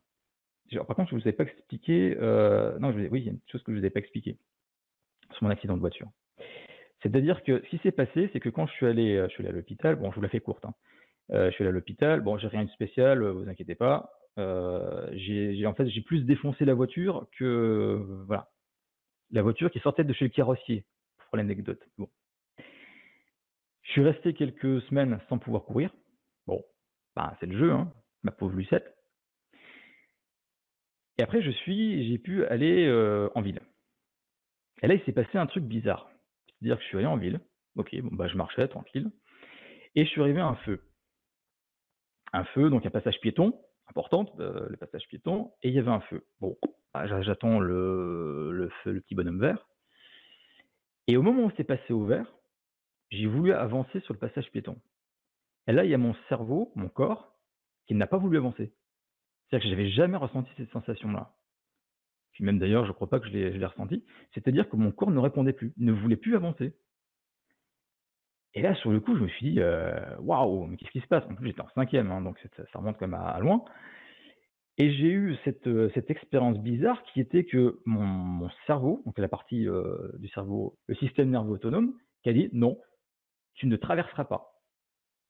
Ah d'accord, OK, bon, bah, OK et en fin de compte, c'était pour me protéger, hein, il faut bien voir ça aussi. C'est-à-dire que si votre esprit, si vous avez des troubles anxieux et cetera, rappelez-vous aussi que c'est parce que votre cerveau et votre corps, ils sont là que pour une seule chose, c'est pour vous protéger. Au niveau physique et au niveau psychique. Ça, c'est super important. Et donc là, mon cerveau m'a empêché de traverser. Bon, j'ai attendu quelques secondes, après c'est revenu, hein. Mais il avait associé passage piéton, danger, tu passes pas. OK, OK monsieur le colonel. Donc l'idée après, c'est vraiment de sur la diapo, pour revenir, c'est vraiment casser la relation entre le souvenir et la réaction émotionnelle, sensation et pensée, qui peuvent être dans certains cas, qui peuvent être obsédantes. Et on va passer par des différentes techniques de désensibilisation, de reprogrammation qui vont être, liées à certains stimuli, parce que généralement c'est face à un stimulus qu'on va avoir ce genre de réaction, comme le passage piéton par exemple. Et après donc, l'idée c'est de travailler au niveau soit cognitif, corporel, énergétique. Et ce qui m'amène après à vous parler de la stratégie que je vous propose après sur le produit qu'on va vous présenter. C'est que sur la stratégie, on pourrait très bien utiliser une seule technique. Mais moi, je trouve plus intéressant de travailler sur tout un ensemble de techniques pour essayer de faire en gros une reprogrammation à 360°. Alors 360°, c'est un terme qui est souvent utilisé pour différentes choses, pour faire des diagnostics, des 360° et cetera. Bon. Mais c'est vraiment de travailler sur différents plans, sur différents axes. Pourquoi? Parce que, par expérience, enfin même quand j'ai conçu le produit 1, 2, 3 pas de panique, j'avais pour, comment dire? Comme croyance, pour l'avoir vécu, qu'une technique marchera bien avec certaines personnes, mais ne marchera pas avec d'autres. Pourquoi? Bah, parce qu'on est tous différents, parce qu'on a tous une sensibilité qui est particulière et aussi parce que, comme je vous l'avais dit avant, on a certaines croyances sur ça, ça va marcher, ça ne va pas marcher. Bon, c'est comme ça. Donc c'est pas grave, hein, donc l'idée, c'est vraiment d'intervenir sur différents plans et après de travailler sur différents axes. Donc là, vous voyez donc la croix, enfin les 2 axes et les quatre zones. C'est de travailler à différents niveaux qui vont être au niveau du temps. Donc on va travailler sur le passé, présent et sur le futur. Et on va travailler sur le niveau des effets enfin, des troubles anxieux qui sont liés à un traumatisme et sur le niveau des causes. Et donc là, on s'intéressera plus à l'origine du traumatisme. Ce qui va nous donner à la fin des actions qui vont être curatives. Donc ce sera les premières qu'on va étudier. Donc l'idée, c'est de se dire: «OK, on va déjà s'intéresser à l'atténuation de ce qui est ressenti actuellement». Donc on est face à des troubles anxieux. Travailler sur la cause, pour moi, c'est pas primordial. C'est pas forcément, toujours la bonne idée. On va travailler déjà avec des techniques pour dire: «OK, on va atténuer le ressenti négatif qui fait suite au traumatisme». Ensuite, on va travailler sur les actions de secours. Alors les actions de secours, c'est quoi? Bah, c'est d'éviter que les malaises soient trop importants. Par exemple, l'attaque de panique, c'est un exemple. Pour gérer une crise de panique, eh ben, il y a une technique que j'ai développée. Ça peut être dans certains cas, ça peut être intéressant de l'apprendre pour justement éviter de se retrouver face à une crise de panique et de ne pas savoir quoi faire. Bon après il y a d'autres choses, mais c'est principalement ça. Par exemple, c'est aussi le fait que le cœur bat trop vite. Ça, je pense qu'il y en a pas mal qui l'ont vécu. C'est: «Ouais, j'ai mon cœur qui bat trop vite, j'ai peur» et ça amplifie la peur. Donc ça, c'est la partie future du niveau des effets. Et une fois qu'on a fait ça, on peut se dire: «Très bien, maintenant on va s'intéresser plus au niveau des causes». Alors, on va travailler sur les actions correctives, c'est-à-dire qu'on va éliminer les causes qui sont connues de l'apparition du malaise, avec certaines techniques. Donc, c'est-à-dire qu'on va essayer, donc on parle de correction, c'est-à-dire qu'on va commencer la reprogrammation par rapport à certains stimuli qu'on peut avoir en stock, qui sont liés à des. Alors, quand je dis traumatisme, c'est pas forcément toujours que des traumatismes, hein, mais ça peut être des choses plus soft. Mais c'est vraiment que on commence la correction. Et il y a aussi une chose qui sont les actions préventives. Ça, c'est d'anticiper et éviter des malaises potentiels par de nouvelles ressources. Alors, qu'est-ce que ça veut dire? Ben, en fin de compte, c'est que peut-être que certaines personnes, parmi vous, vous avez un suivi psychologique, psychiatrique, ce qui est très bien. Dans certains cas, et ça, on me l'a déjà dit, dans certains cas, pas tout le temps heureusement, c'est que il va y avoir de la psychothérapie, par exemple, de l'analyse, oui, de la psychothérapie, j'essaie de me rappeler quelle était la psychanalyse, quelqu'un qui m'avait raconté ça. Donc il y avait quelqu'un qui était allé voir un psychanalyste, ils ont travaillé pendant pas mal de temps sur la problématique. En fin de compte, mon amie ne connaissait pas son problème véritablement. C'est-à-dire qu'elle avait un malaise, mais elle ne sait pas pourquoi. Avec la psychanalyse, elle a trouvé le pourquoi. Donc, en gros, bah, c'est merci, monsieur le psychanalyste, super, j'ai trouvé quel était le problème. Ça peut être intéressant. Le problème, c'est que dans son cas, c'est qu'elle s'est retrouvée avec ce problème dont elle ignorait l'existence, mais par contre, on ne l'a pas aidé à aller plus loin. Alors après, je ne sais pas quel genre de psychologue ou de psychothérapeute, j'en sais rien, hein. Mais c'est-à-dire qu'elle s'est dit, ouais, mais j'en fais quoi, moi, de ça? Et c'est pour ça que ce qui est important, c'est après d'accompagner une personne pour après l'amener au-delà de ça. C'est pour ça qu'en coaching, on parle plus on est plus orienté solution, on s'occupe moins des causes.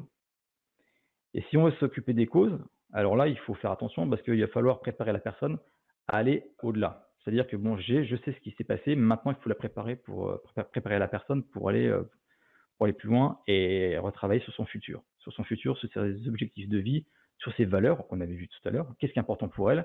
Où est-ce que je veux aller? Comment je vais avancer maintenant que je connais ça? Et ça, c'est super important parce que sinon, dans certains cas, vous pouvez envoyer des gens dans le mur, hein. C'est-à-dire que j'ai le problème là, et dans certains cas, la personne ne connaissait pas le problème. Un exemple, je parlais du viol. Dans certains cas, vous en avez parlé au départ. Une personne ne se sent pas bien. Ok, bon, généralement c'est une femme, une fille. Se sent pas bien, elle va voir un thérapeute quelconque. Très bien. En discutant, ils arrivent à mettre en évidence que c'était un viol. Elle s'en rappelait pas du tout. Est-ce que ça valait vraiment le coup de mettre en évidence qu'il y a eu ce viol? Dans certains cas, oui, dans certains cas, non. Le cerveau, en fin de compte, il était là pour dire ça, c'était le viol, c'était vraiment trop compliqué. Franchement, ça, on le met dans un carton, on le range, on l'oublie, point barre. Pourquoi pas? Ça, là-dessus, j'ai pas d'avis, c'est véritablement dépendre des personnes. Donc voilà les grandes étapes que je propose dans ce produit. Et après, donc là, j'en arrive à vous présenter donc les différents niveaux, donc le programme. Donc voilà, donc le programme, donc il est structuré en 4 niveaux. Chaque niveau va comprendre de 2 modules ou 3, ça va dépendre des niveaux. Alors, le niveau 1, donc ça va reprendre un peu la stratégie que je viens de vous présenter avec les 4 types d'actions. Donc le niveau 1, on va s'intéresser aux actions sur les troubles anxieux donc liés à un traumatisme. Donc dans le module 1, on verra les fameuses actions curatives pour atténuer par soi-même les troubles anxieux. Le par soi-même est important, hein. C'est-à-dire que après, l'idée, c'est vraiment de faire ça par vous-même. C'est d'être indépendant. Pour moi, ce qui est important dans tout ce genre de choses au niveau des troubles anxieux, c'est que vous soyez dépendant de personne, ni d'un thérapeute, ni d'un médicament.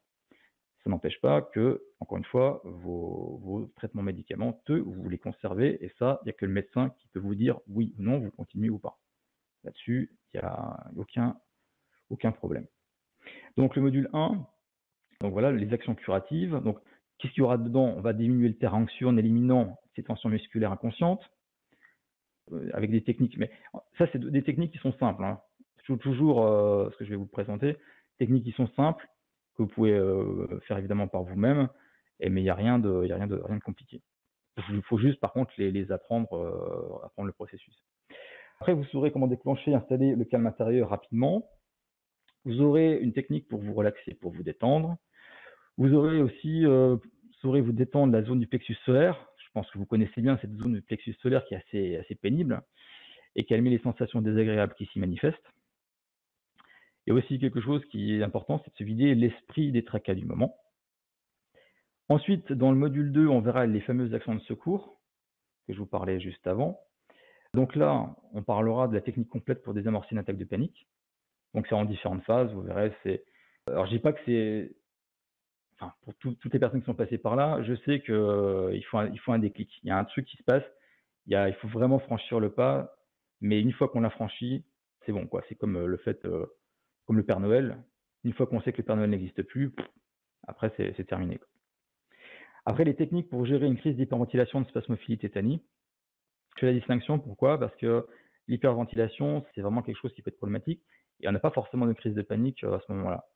C'est quand même bien d'avoir 2-3 outils, 3 petites techniques simples à faire n'importe où, sans avoir la honte, hein, évidemment, toujours pareil, pour arrêter ce genre de choses, parce que ça peut, dans certains cas, aller à, enfin, si vous l'avez vécu, vous savez que c'est vraiment l'horreur.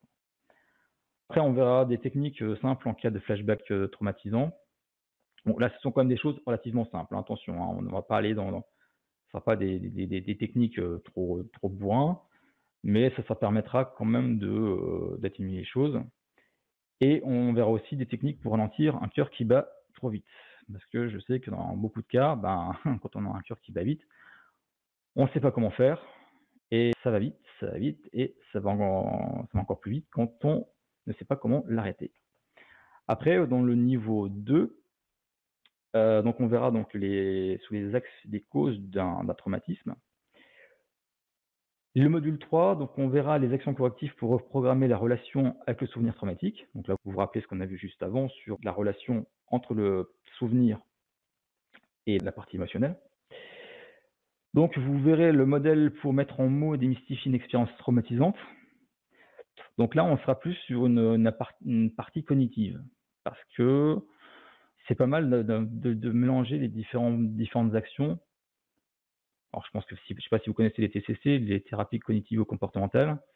Il y a la partie cognitive est parfois intéressante, pas tout le temps, mais c'est pas mal des fois de débroussailler les choses avec la partie cognitive. La partie comportementale, je trouve qu'elle est par contre plus intéressante. Donc, on verra la modification de la perception d'un souvenir traumatisant. On fera la transformation de sa relation entre souvenir et la relation émotionnelle. Donc ça, maintenant, vous savez parce que vous l'avez appris tout à l'heure. On fera la déprogrammation d'un stress qui se déclenche automatiquement à la vue de quelque chose qui ou quand un souvenir désagréable revient souvent à l'esprit. Alors ça, c'est quoi? C'est qu'il peut y avoir des choses, des images qui vous reviennent souvent à l'esprit. Donc ça, on pourra les déprogrammer. Ou alors, c'est par exemple à la vue de quelque chose en particulier. Je dis n'importe quoi, mais c'est l'histoire de l'araignée. Évidemment, c'est un exemple qui est trivial, mais c'est-à-dire que bon, quand on voit quelque chose de particulier, on peut se rappeler, en effet, ça va appuyer sur le petit bouton rouge, on se rappelle, et qui va redéclencher toute la cascade d'émotions et de sensations désagréables derrière. Dans le module 4, on verra les actions préventives orientées sur la préparation d'un futur idéal. Donc, je vous en ai parlé, c'est que c'est hyper important en plus de toutes les techniques de déprogrammation, justement de faire de la programmation du futur. Vous vous rappelez que le cerveau ne fait pas la distinction entre le futur et le passé.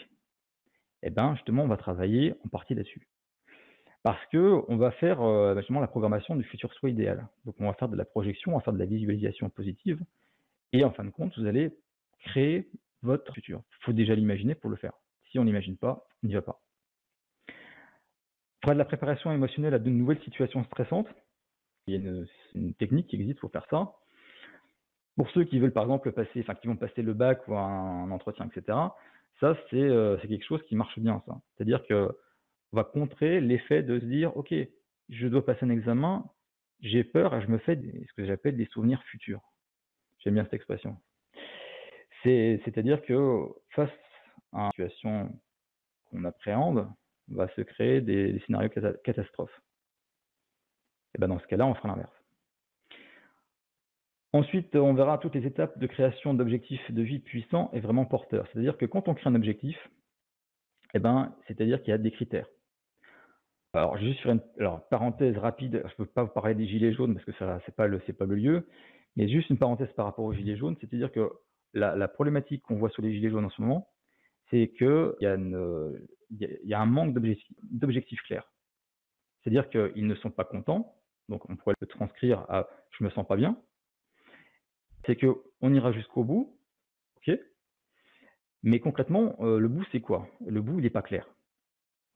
Donc bah, là justement c'est important. C'est-à-dire que pour eux comme pour nous, c'est important de définir des objectifs qui soient clairs. Et là il y a des critères et il y a des techniques qui marchent très bien pour imaginer ça. Et après, on verra aussi le fait de se lancer des défis en sécurité pour progresser et faire la modification de sa carte du monde pour modifier les croyances et faire en sorte que ce soit une carte du monde qui soit plus large qu'avant. Sur le module 5, on fera la synthèse de la première partie avec la construction d'un plan d'action personnalisé. Donc, on fera en gros sa propre ordonnance parce que vous aurez plein de techniques, mais après, ben, vous n'utiliserez pas tout. Donc, après, il faudra choisir en gros ce qu'on va utiliser personnellement. Et après, on dira, bah non, ces techniques-là ne m'intéressent pas. Par contre, celles-là, je les garde.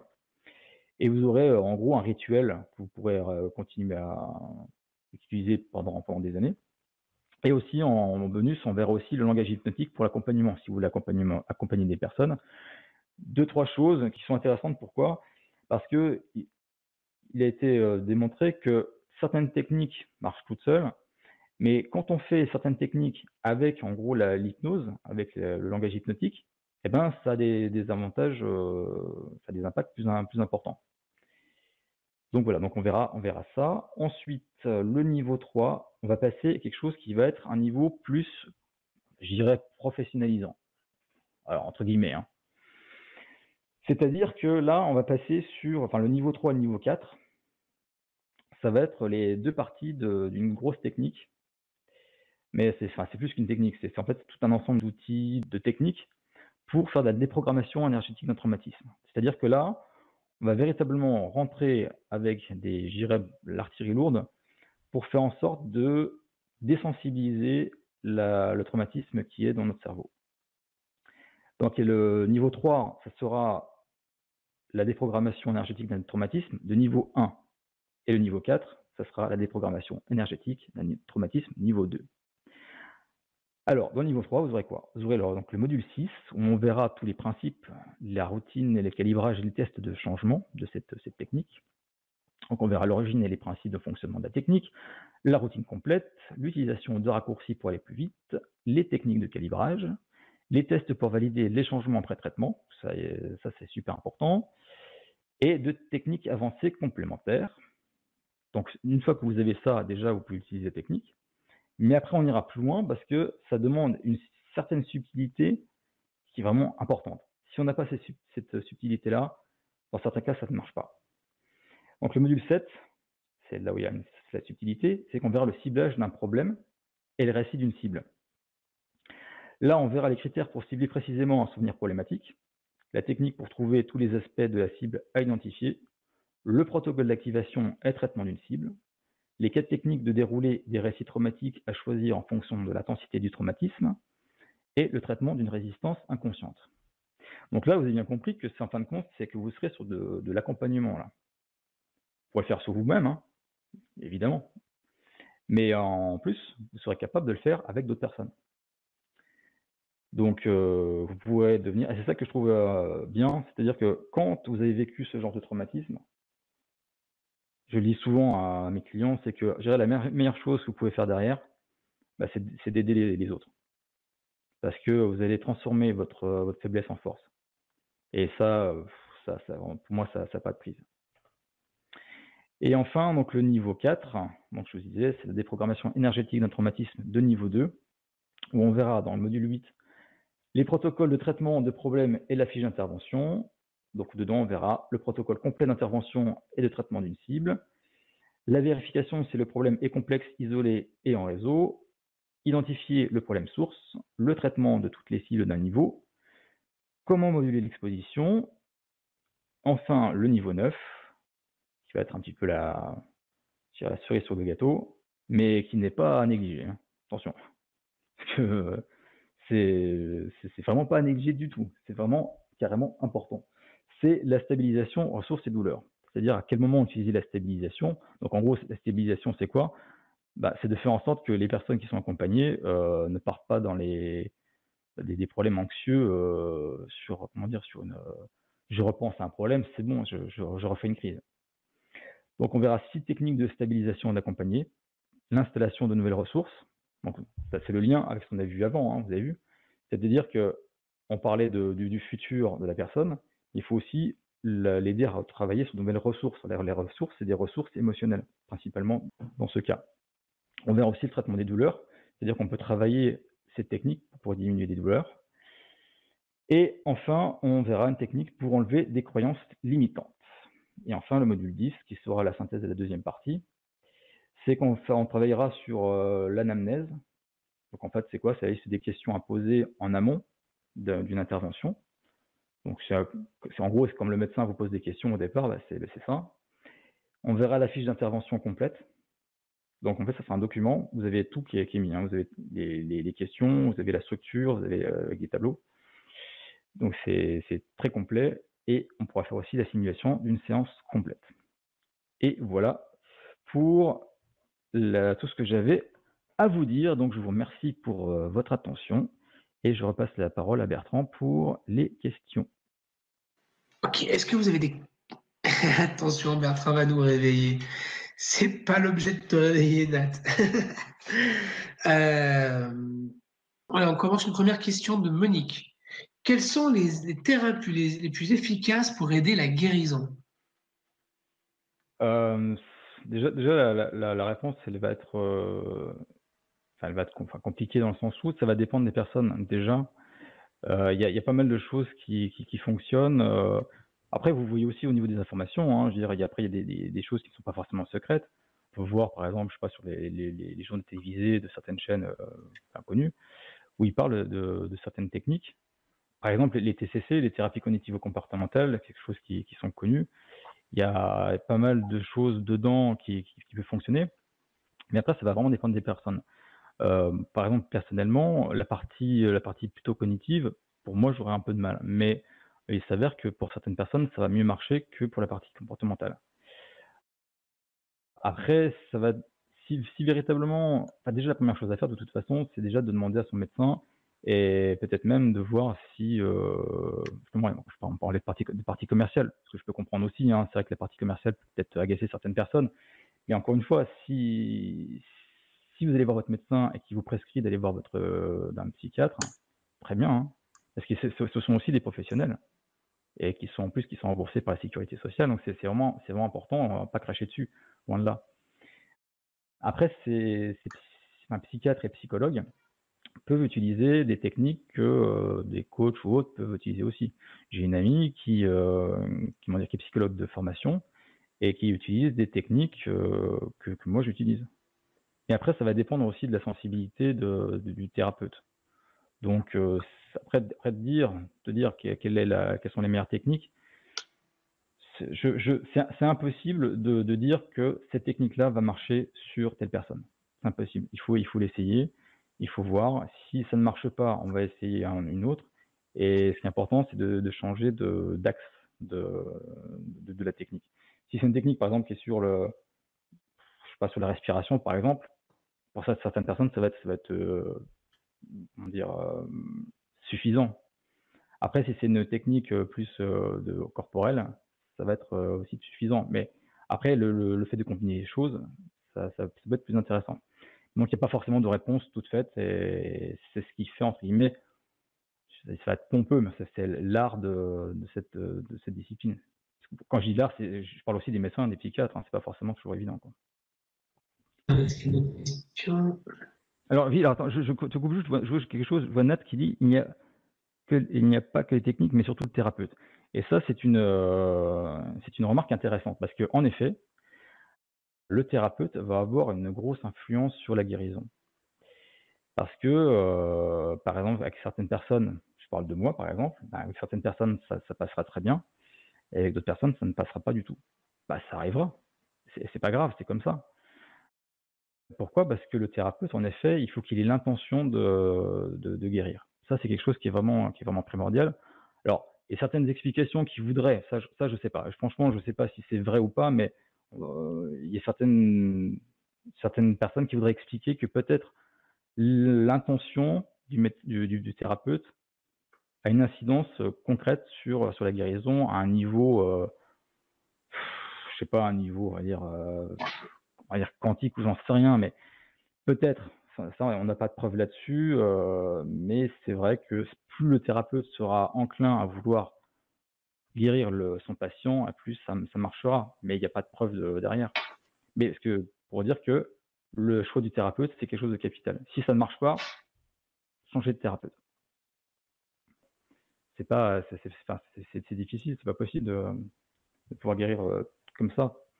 Mais après, par contre, ce qui est important pour moi, c'est de donner les clés à certaines personnes pour se soigner soi-même. L'idée, c'est vraiment d'après d'être indépendant sur la suite. Parce qu'il y a rien de pire que de remplacer une dépendance par une autre. Par exemple, la dépendance des médicaments, bon, qu'on peut stopper tranquillement avec l'accord du médecin, etc. Mais après, c'est d'avoir les clés en soi pour se dire, OK, maintenant, je vais pouvoir avancer tout seul et je vais pouvoir faire en sorte que je suis indépendant dans ma guérison. Et la guérison aussi des personnes que je peux accompagner. Enfin, quand je dis je peux accompagner, que vous pouvez accompagner derrière. Alors, Gilda dit combien de temps faut-il pour suivre cette formation et combien de temps est-elle disponible en ligne? Bah, là, je vais peut-être te laisser répondre. Alors, la formation, elle a lieu, tu l'as mis sur tous les 15 jours, il me semble, les 4 niveaux. Enfin, chaque module, Ouais, il y a 10, enfin, disons qu'il y a 10 modules, donc 10 séances. 10 séances ça va être variable, hein. Moi, je serais pas à une minute près, mais en gros, mettez, 2 heures. on va dire 2 heures, ouais. Ouais, 2 heures avec la question. Enfin, mais mettez 2 heures, ouais, hein, parce que Et de combien de temps elle sera disponible en ligne? Bah, à partir du moment où elle est enregistrée, de manière, vous y avez accès à. Il n'y a pas de date limite. Et combien de temps faut-il poursuivre cette formation? Ça va se faire entre 5 et 6 mois, à peu près. C'est à tous les 15 jours. Tu auras un module tous les 15 jours. je crois que ça va jusqu'à juillet, je crois. Voilà. Enfin, à partir de fin, pas en gros, jusqu'à juillet, hein, toutes les 2 semaines jusqu'à juillet, je crois. Voilà. Graziel dit depuis 30 ans d'anxiété, j'en ai essayé des techniques. Ouais. Ça, j'imagine, j'imagine que vous avez vu, enfin, sur Internet, vous avez fait, comment dire, le tour de tous les forums, etc. Ce qui est pas une critique du tout, hein. C'est que c'est bien, déjà, c'est bien de faire le pas parce que si vous ne faites pas le travail vous-même, ça ne marchera pas.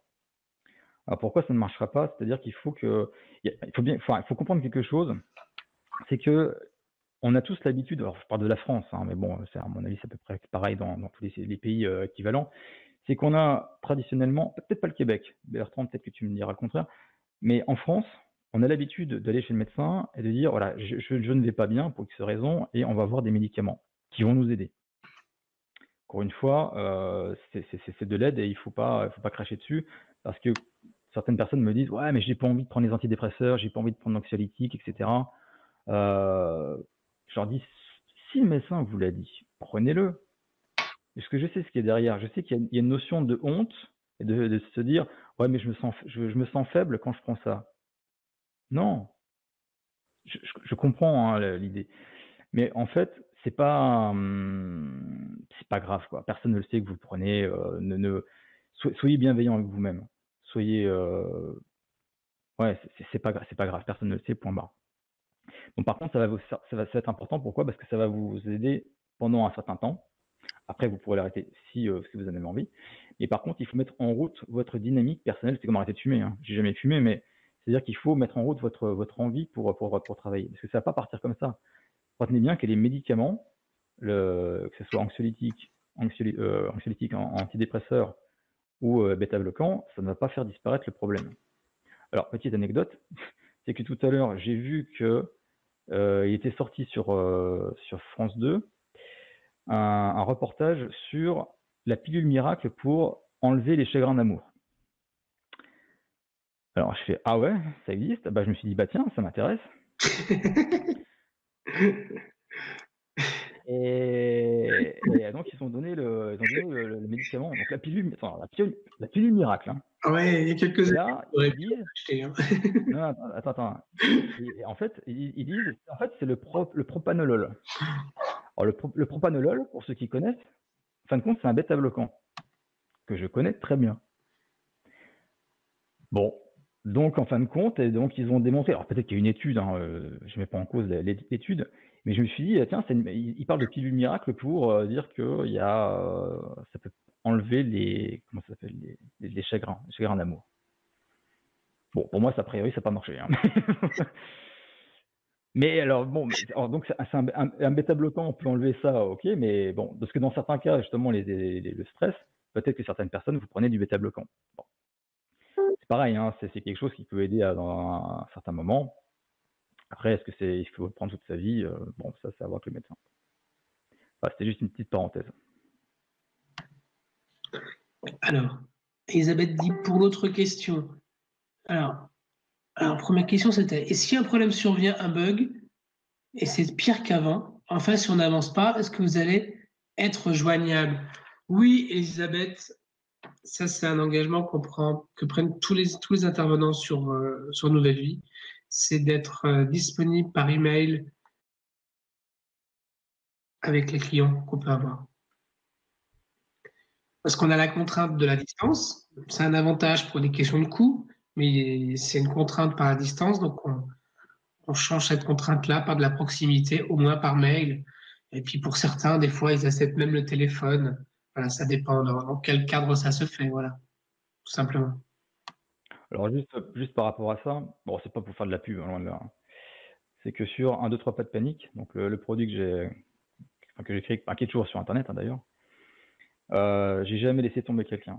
C'est-à-dire que je vous ai dit, hein, moi, ce que je ne veux pas, pour vous, hein, c'est la dépendance avec un thérapeute, quel qu'il soit. Par exemple, si j'accompagne quelqu'un, je me refuse à dire, parce que ça, c'est des contrats de coaching qui étaient avant, c'est de dire, bah voilà, vous prenez 10 séances de coaching, par exemple à 80 euros. Enfin, je trouve que c'est déjà assez astronomique. Mais surtout, moi, je trouve qu'il y a un problème justement de dépendance. Donc, pour moi, c'est hors de question de dire, voilà, vous prenez tant de séances. Et au-delà de ça, c'est-à-dire que les gens qui avaient acheté le produit sur 1, 2, 3 pas de panique, c'est-à-dire que c'était pas de l'accompagnement perso, mais si quelqu'un me contactait par mail pour me dire, tiens, j'ai cette problématique-là, j'ai jamais laissé tomber quelqu'un. Bon, heureusement, enfin, c'est pas tout le monde qui m'a contacté, parce que sinon, ça aurait été compliqué. Mais j'ai jamais laissé tomber quelqu'un, et après, on essaie d'avancer. Donc là, ça, c'était plus des réponses par mail, et vraiment dans le cas exceptionnel par téléphone, mais voilà. Alors, je réponds en même temps, Gradiel, les antidépresseurs. Ouais, alors, c'est pas une solution, c'est une aide. Faut pas cracher dessus. Faut pas cracher dessus, parce que déjà, j'irais contre la médecine en disant que c'est pas bien. Mais surtout, faut pas cracher dessus. Mais surtout, il y a un point important, c'est ne vous sentez pas faible par rapport à ça. C'est pas parce qu'on prend des antidépresseurs qu'on est fou, qu'on est moins important que les autres. C'est pas vrai, hein. Un antidépresseur, pour qu'on soit bien d'accord avec ça, c'est que ça agit sur, ça restructure, ça retravaille sur une hormone au niveau du cerveau, la sérotonine, qui va permettre de modifier le comportement. Donc, c'est une aide qui va être ponctuelle. Généralement, de toute façon, les médecins vont vous le prescrire sur 6 mois. Il faut un minimum de temps pour que ça agisse. Ça prend au minimum 2 semaines pour agir pleinement. C'est-à-dire que vous prenez un antidépresseur, ça n'agit pas le lendemain. Par contre, il faut attendre 2 semaines, au minimum, hein. Et au fur et à mesure, vous allez vous sentir de plus en plus, on va dire cool, tranquille. Et après, bon, ce qui est aussi intéressant avec l'antidépresseur, donc là, je parle sous couvert des médecins, des pharmaciens, etc., c'est que c'est moins toxique qu'un anxiolytique, donc tout ce qui est bromazépam et compagnie. Et c'est surtout qu'on peut s'en défaire plus facilement. C'est-à-dire que du Lexomil, comment dire, du Valium ou autre, ça va être utilisé ponctuellement lors d'une crise, pendant quelques jours. Par contre, l'antidépresseur, ça va être le traitement de fond qui va durer, en gros, qui va durer 6 mois, et s'il y a si besoin, qui va être comment dire, represcrit. Mais après, ça sera plus facile à arrêter. Donc, c'est pour ça qu'il faut arrêter de se dire que c'est pour les faibles, c'est pas vrai. D'ailleurs, il y a Nadia qui dit antidépresseur pour régulariser l'humeur. Ah, ok, pas de dépendance, mais anxiolytique, pas du même avis. C'est vrai que c'est pas du tout la même fonction, quoi. Elisabeth, Non, est-ce qu'on peut retrouver un trauma de son enfance, même sans souvenir précis, qui agit encore 30 ans plus tard? ouais. Alors, je dis pas que c'est toujours faisable, hein, mais ouais, on peut. Pourquoi? Je vais vous donner le truc en fait. C'est parce que en fin de compte, on va partir du symptôme, pas du symptôme le plus marquant. En gros, votre malaise à un instant T. Et en fin de compte, on va dérouler le fil. C'est comme si vous aviez un chapelet et que à chaque petite bille, en fin de compte, c'était un événement traumatique qui s'était rajouté sur le chapelet. Et après, c'est possible, mais après, des fois, c'est pas possible. Et après, on peut revenir à l'événement originel. Alors, si on revient à l'événement originel, tant mieux. Mais si on revient à, je veux dire, à 2-3 événements en arrière, mais qu'on n'arrive pas à retrouver l'événement originel, c'est pas grave, hein. Parce que ce qui est assez intéressant là-dedans, c'est qu'on va quand même casser une grande partie de la vie de ce traumatisme. Ouais, si je peux m'exprimer ainsi, quoi. Donc, c'est-à-dire que quand on remonte 3-4 événements en arrière, eh ben, on va casser, donc, et qu'on traite, on va casser justement toute cette partie de vie qui a été négative. Donc, c'est déjà une avancée qui peut être intéressante. Mais après, il peut y avoir des petits flashs qui peuvent revenir après en disant, ah bah oui, tiens, ça me rappelle tel événement. Mais bon, encore une fois, c'est un petit peu, je dirais, c'est un petit peu comme, comment on appelle ça, comme un détective. C'est qu'en fait, on va s'amuser à faire de la recherche d'indices pour essayer de retrouver le coupable.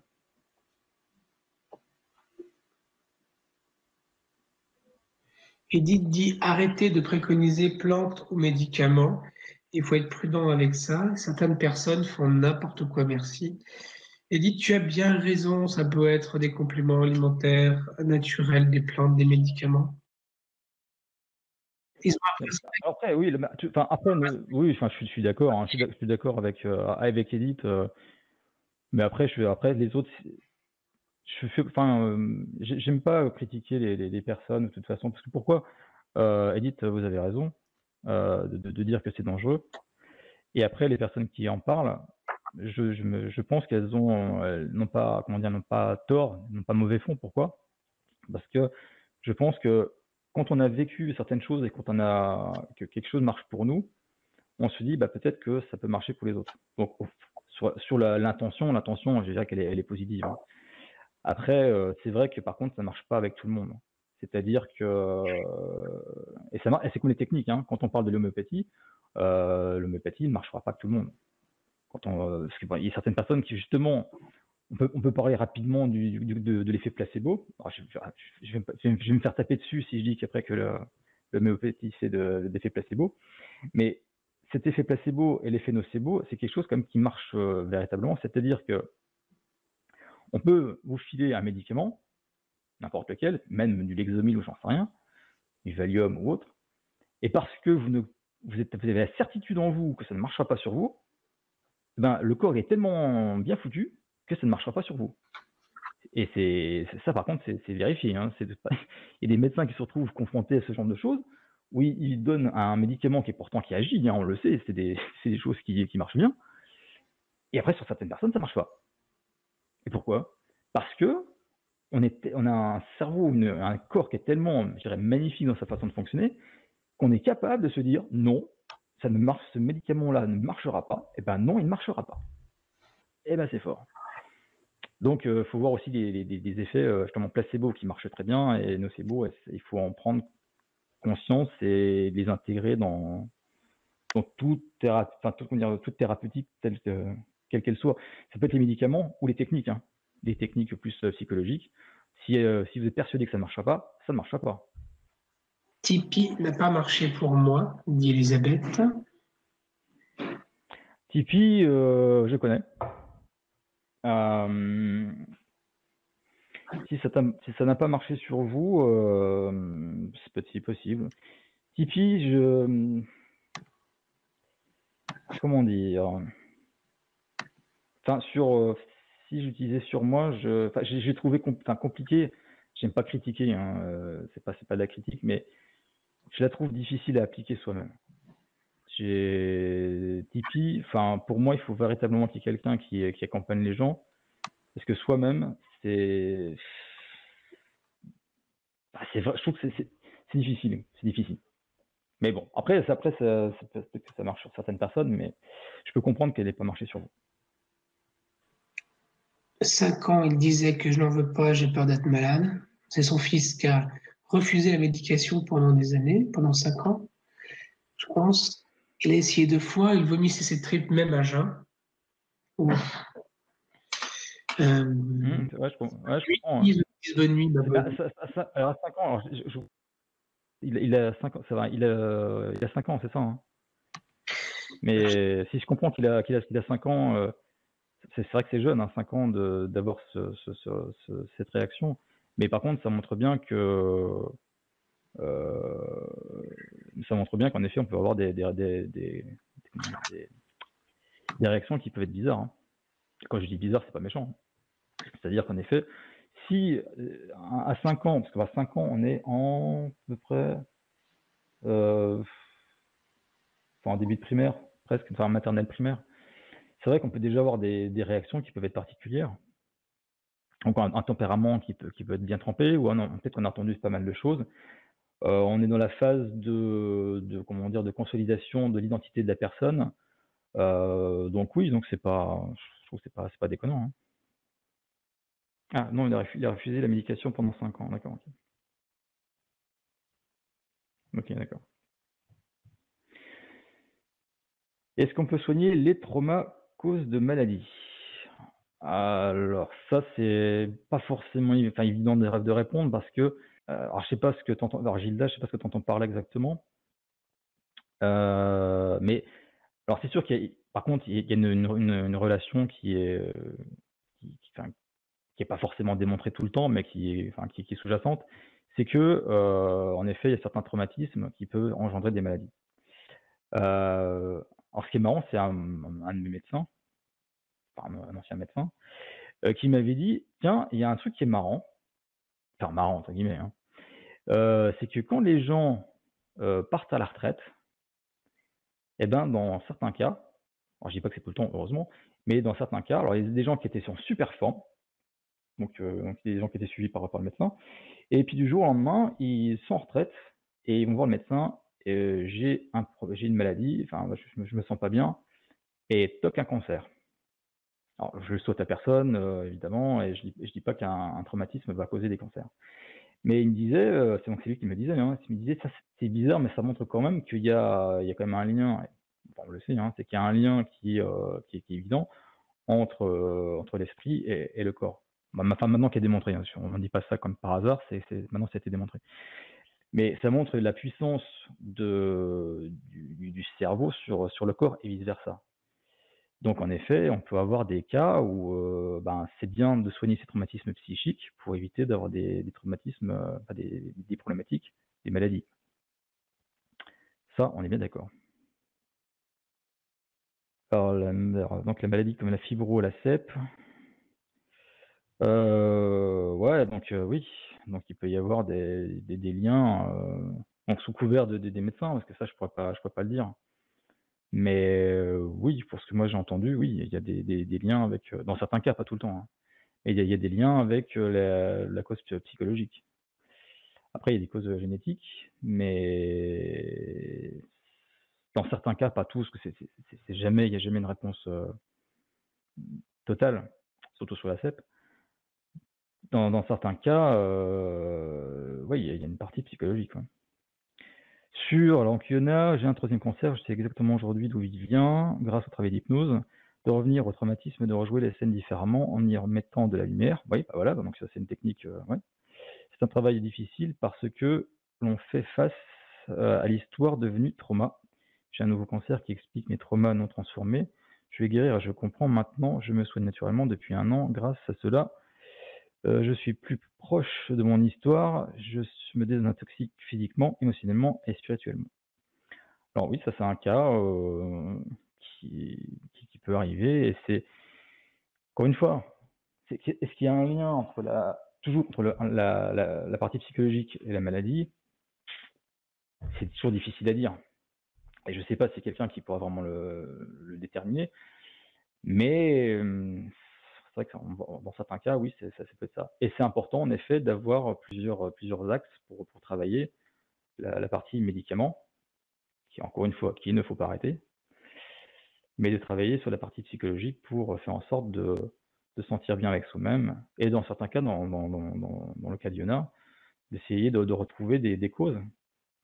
Parce que dans certains cas, toujours pareil, hein, on n'est pas sur une science exacte, pas sur des sciences exactes, mais dans certains cas, on peut avoir comment dire, mettre le doigt sur l'événement, la chose qui fait que, clac, en un clin d'œil, je ne parle pas du cancer, mais en un clin d'œil, ça peut solutionner le problème. C'est ça qui est des fois qui est bizarre, hein, même pour moi, quand je vois les commentaires de certains clients, qui n'étaient pas forcément au début, c'était parfois compliqué parce que bon, ils n'avançaient pas. Puis au bout d'un moment, clac, ils disent, ça y est, j'ai eu le déclic, c'est bon, c'est réglé, quoi. Et là, je me dis, bon, bah écoute, bah super. Mais bon, après, c'est pas ça avec tout le monde, mais c'est vrai que ça peut marcher, quoi. Donc j'en vois aussi, donc je voudrais un grand courage à nous tous qui affrontons ces traumas. Merci Yona. Val, oui, je pense que c'est l'accident de mon fils qui l'a laissé trauma qui a déclenché mon cancer. C'est possible. C'est possible. Après, il ne faut pas avoir de notion de culpabilité. Il faut, encore une fois, ça c'est important de. Quand on trouve une cause, après, il faut essayer de traiter. Enfin, déjà psychologiquement, parce que quand on a avancé au niveau psychologique, mine de rien, ça fait quand même une sacrée différence. C'est différent. Parce que quand on voit, par exemple, je vais donner un exemple, la maladie. Vous avez sûrement croisé des gens qui vous disent tous les jours, à chaque fois que vous les voyez, ouais, je ne veux pas être malade, je ne veux pas être malade, ou qui vous parlent de leurs problèmes de maladie, qui vous disent, ouais, j'ai ça, j'ai ci, j'ai ça, j'ai mal ici, j'ai mal là, etc. Ces gens-là, évidemment, on les croit, hein, c'est pas le problème, mais la difficulté, le souci qu'il y a derrière, c'est qu'en fin de compte, elles vont parler toute la journée de leur maladie. Et le cerveau, qui est un petit peu vicieux, c'est qu'il va dire, attends, tu dis toute la journée, je ne veux pas être malade, je ne veux pas être malade, je ne veux pas être malade. Le cerveau ne comprend pas la négation. C'est-à-dire que, en gros, si le cerveau ne comprend pas la négation, eh bien, ça veut dire que la personne, toute la journée, elle se dit, je veux être malade, je veux être malade, je veux être malade. Donc, du coup, c'est important d'avoir des pensées qui sont saines et qui ne sont pas focalisées sur ce qu'on veut éviter. C'est-à-dire qu'en gros, la personne devrait dire, je veux être en bonne santé. Je veux pouvoir courir. Je veux pouvoir marcher, je veux pouvoir me sentir bien. Et là, c'est important. Je vais vous donner une petite démonstration simple. C'est que vous allez essayer de penser, vous allez essayer de ne pas penser à une vache mauve. Essayez de ne pas penser à une vache mauve. Allez-y. Ne pensez pas à une vache mauve. Et donc, à quoi vous avez pensé?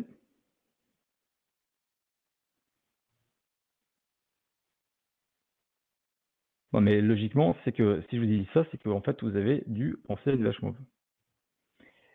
Donc c'est important de savoir que justement, la négation, c'est quelque chose qui n'est pas forcément, voilà, une vache, voilà, la vache mauve.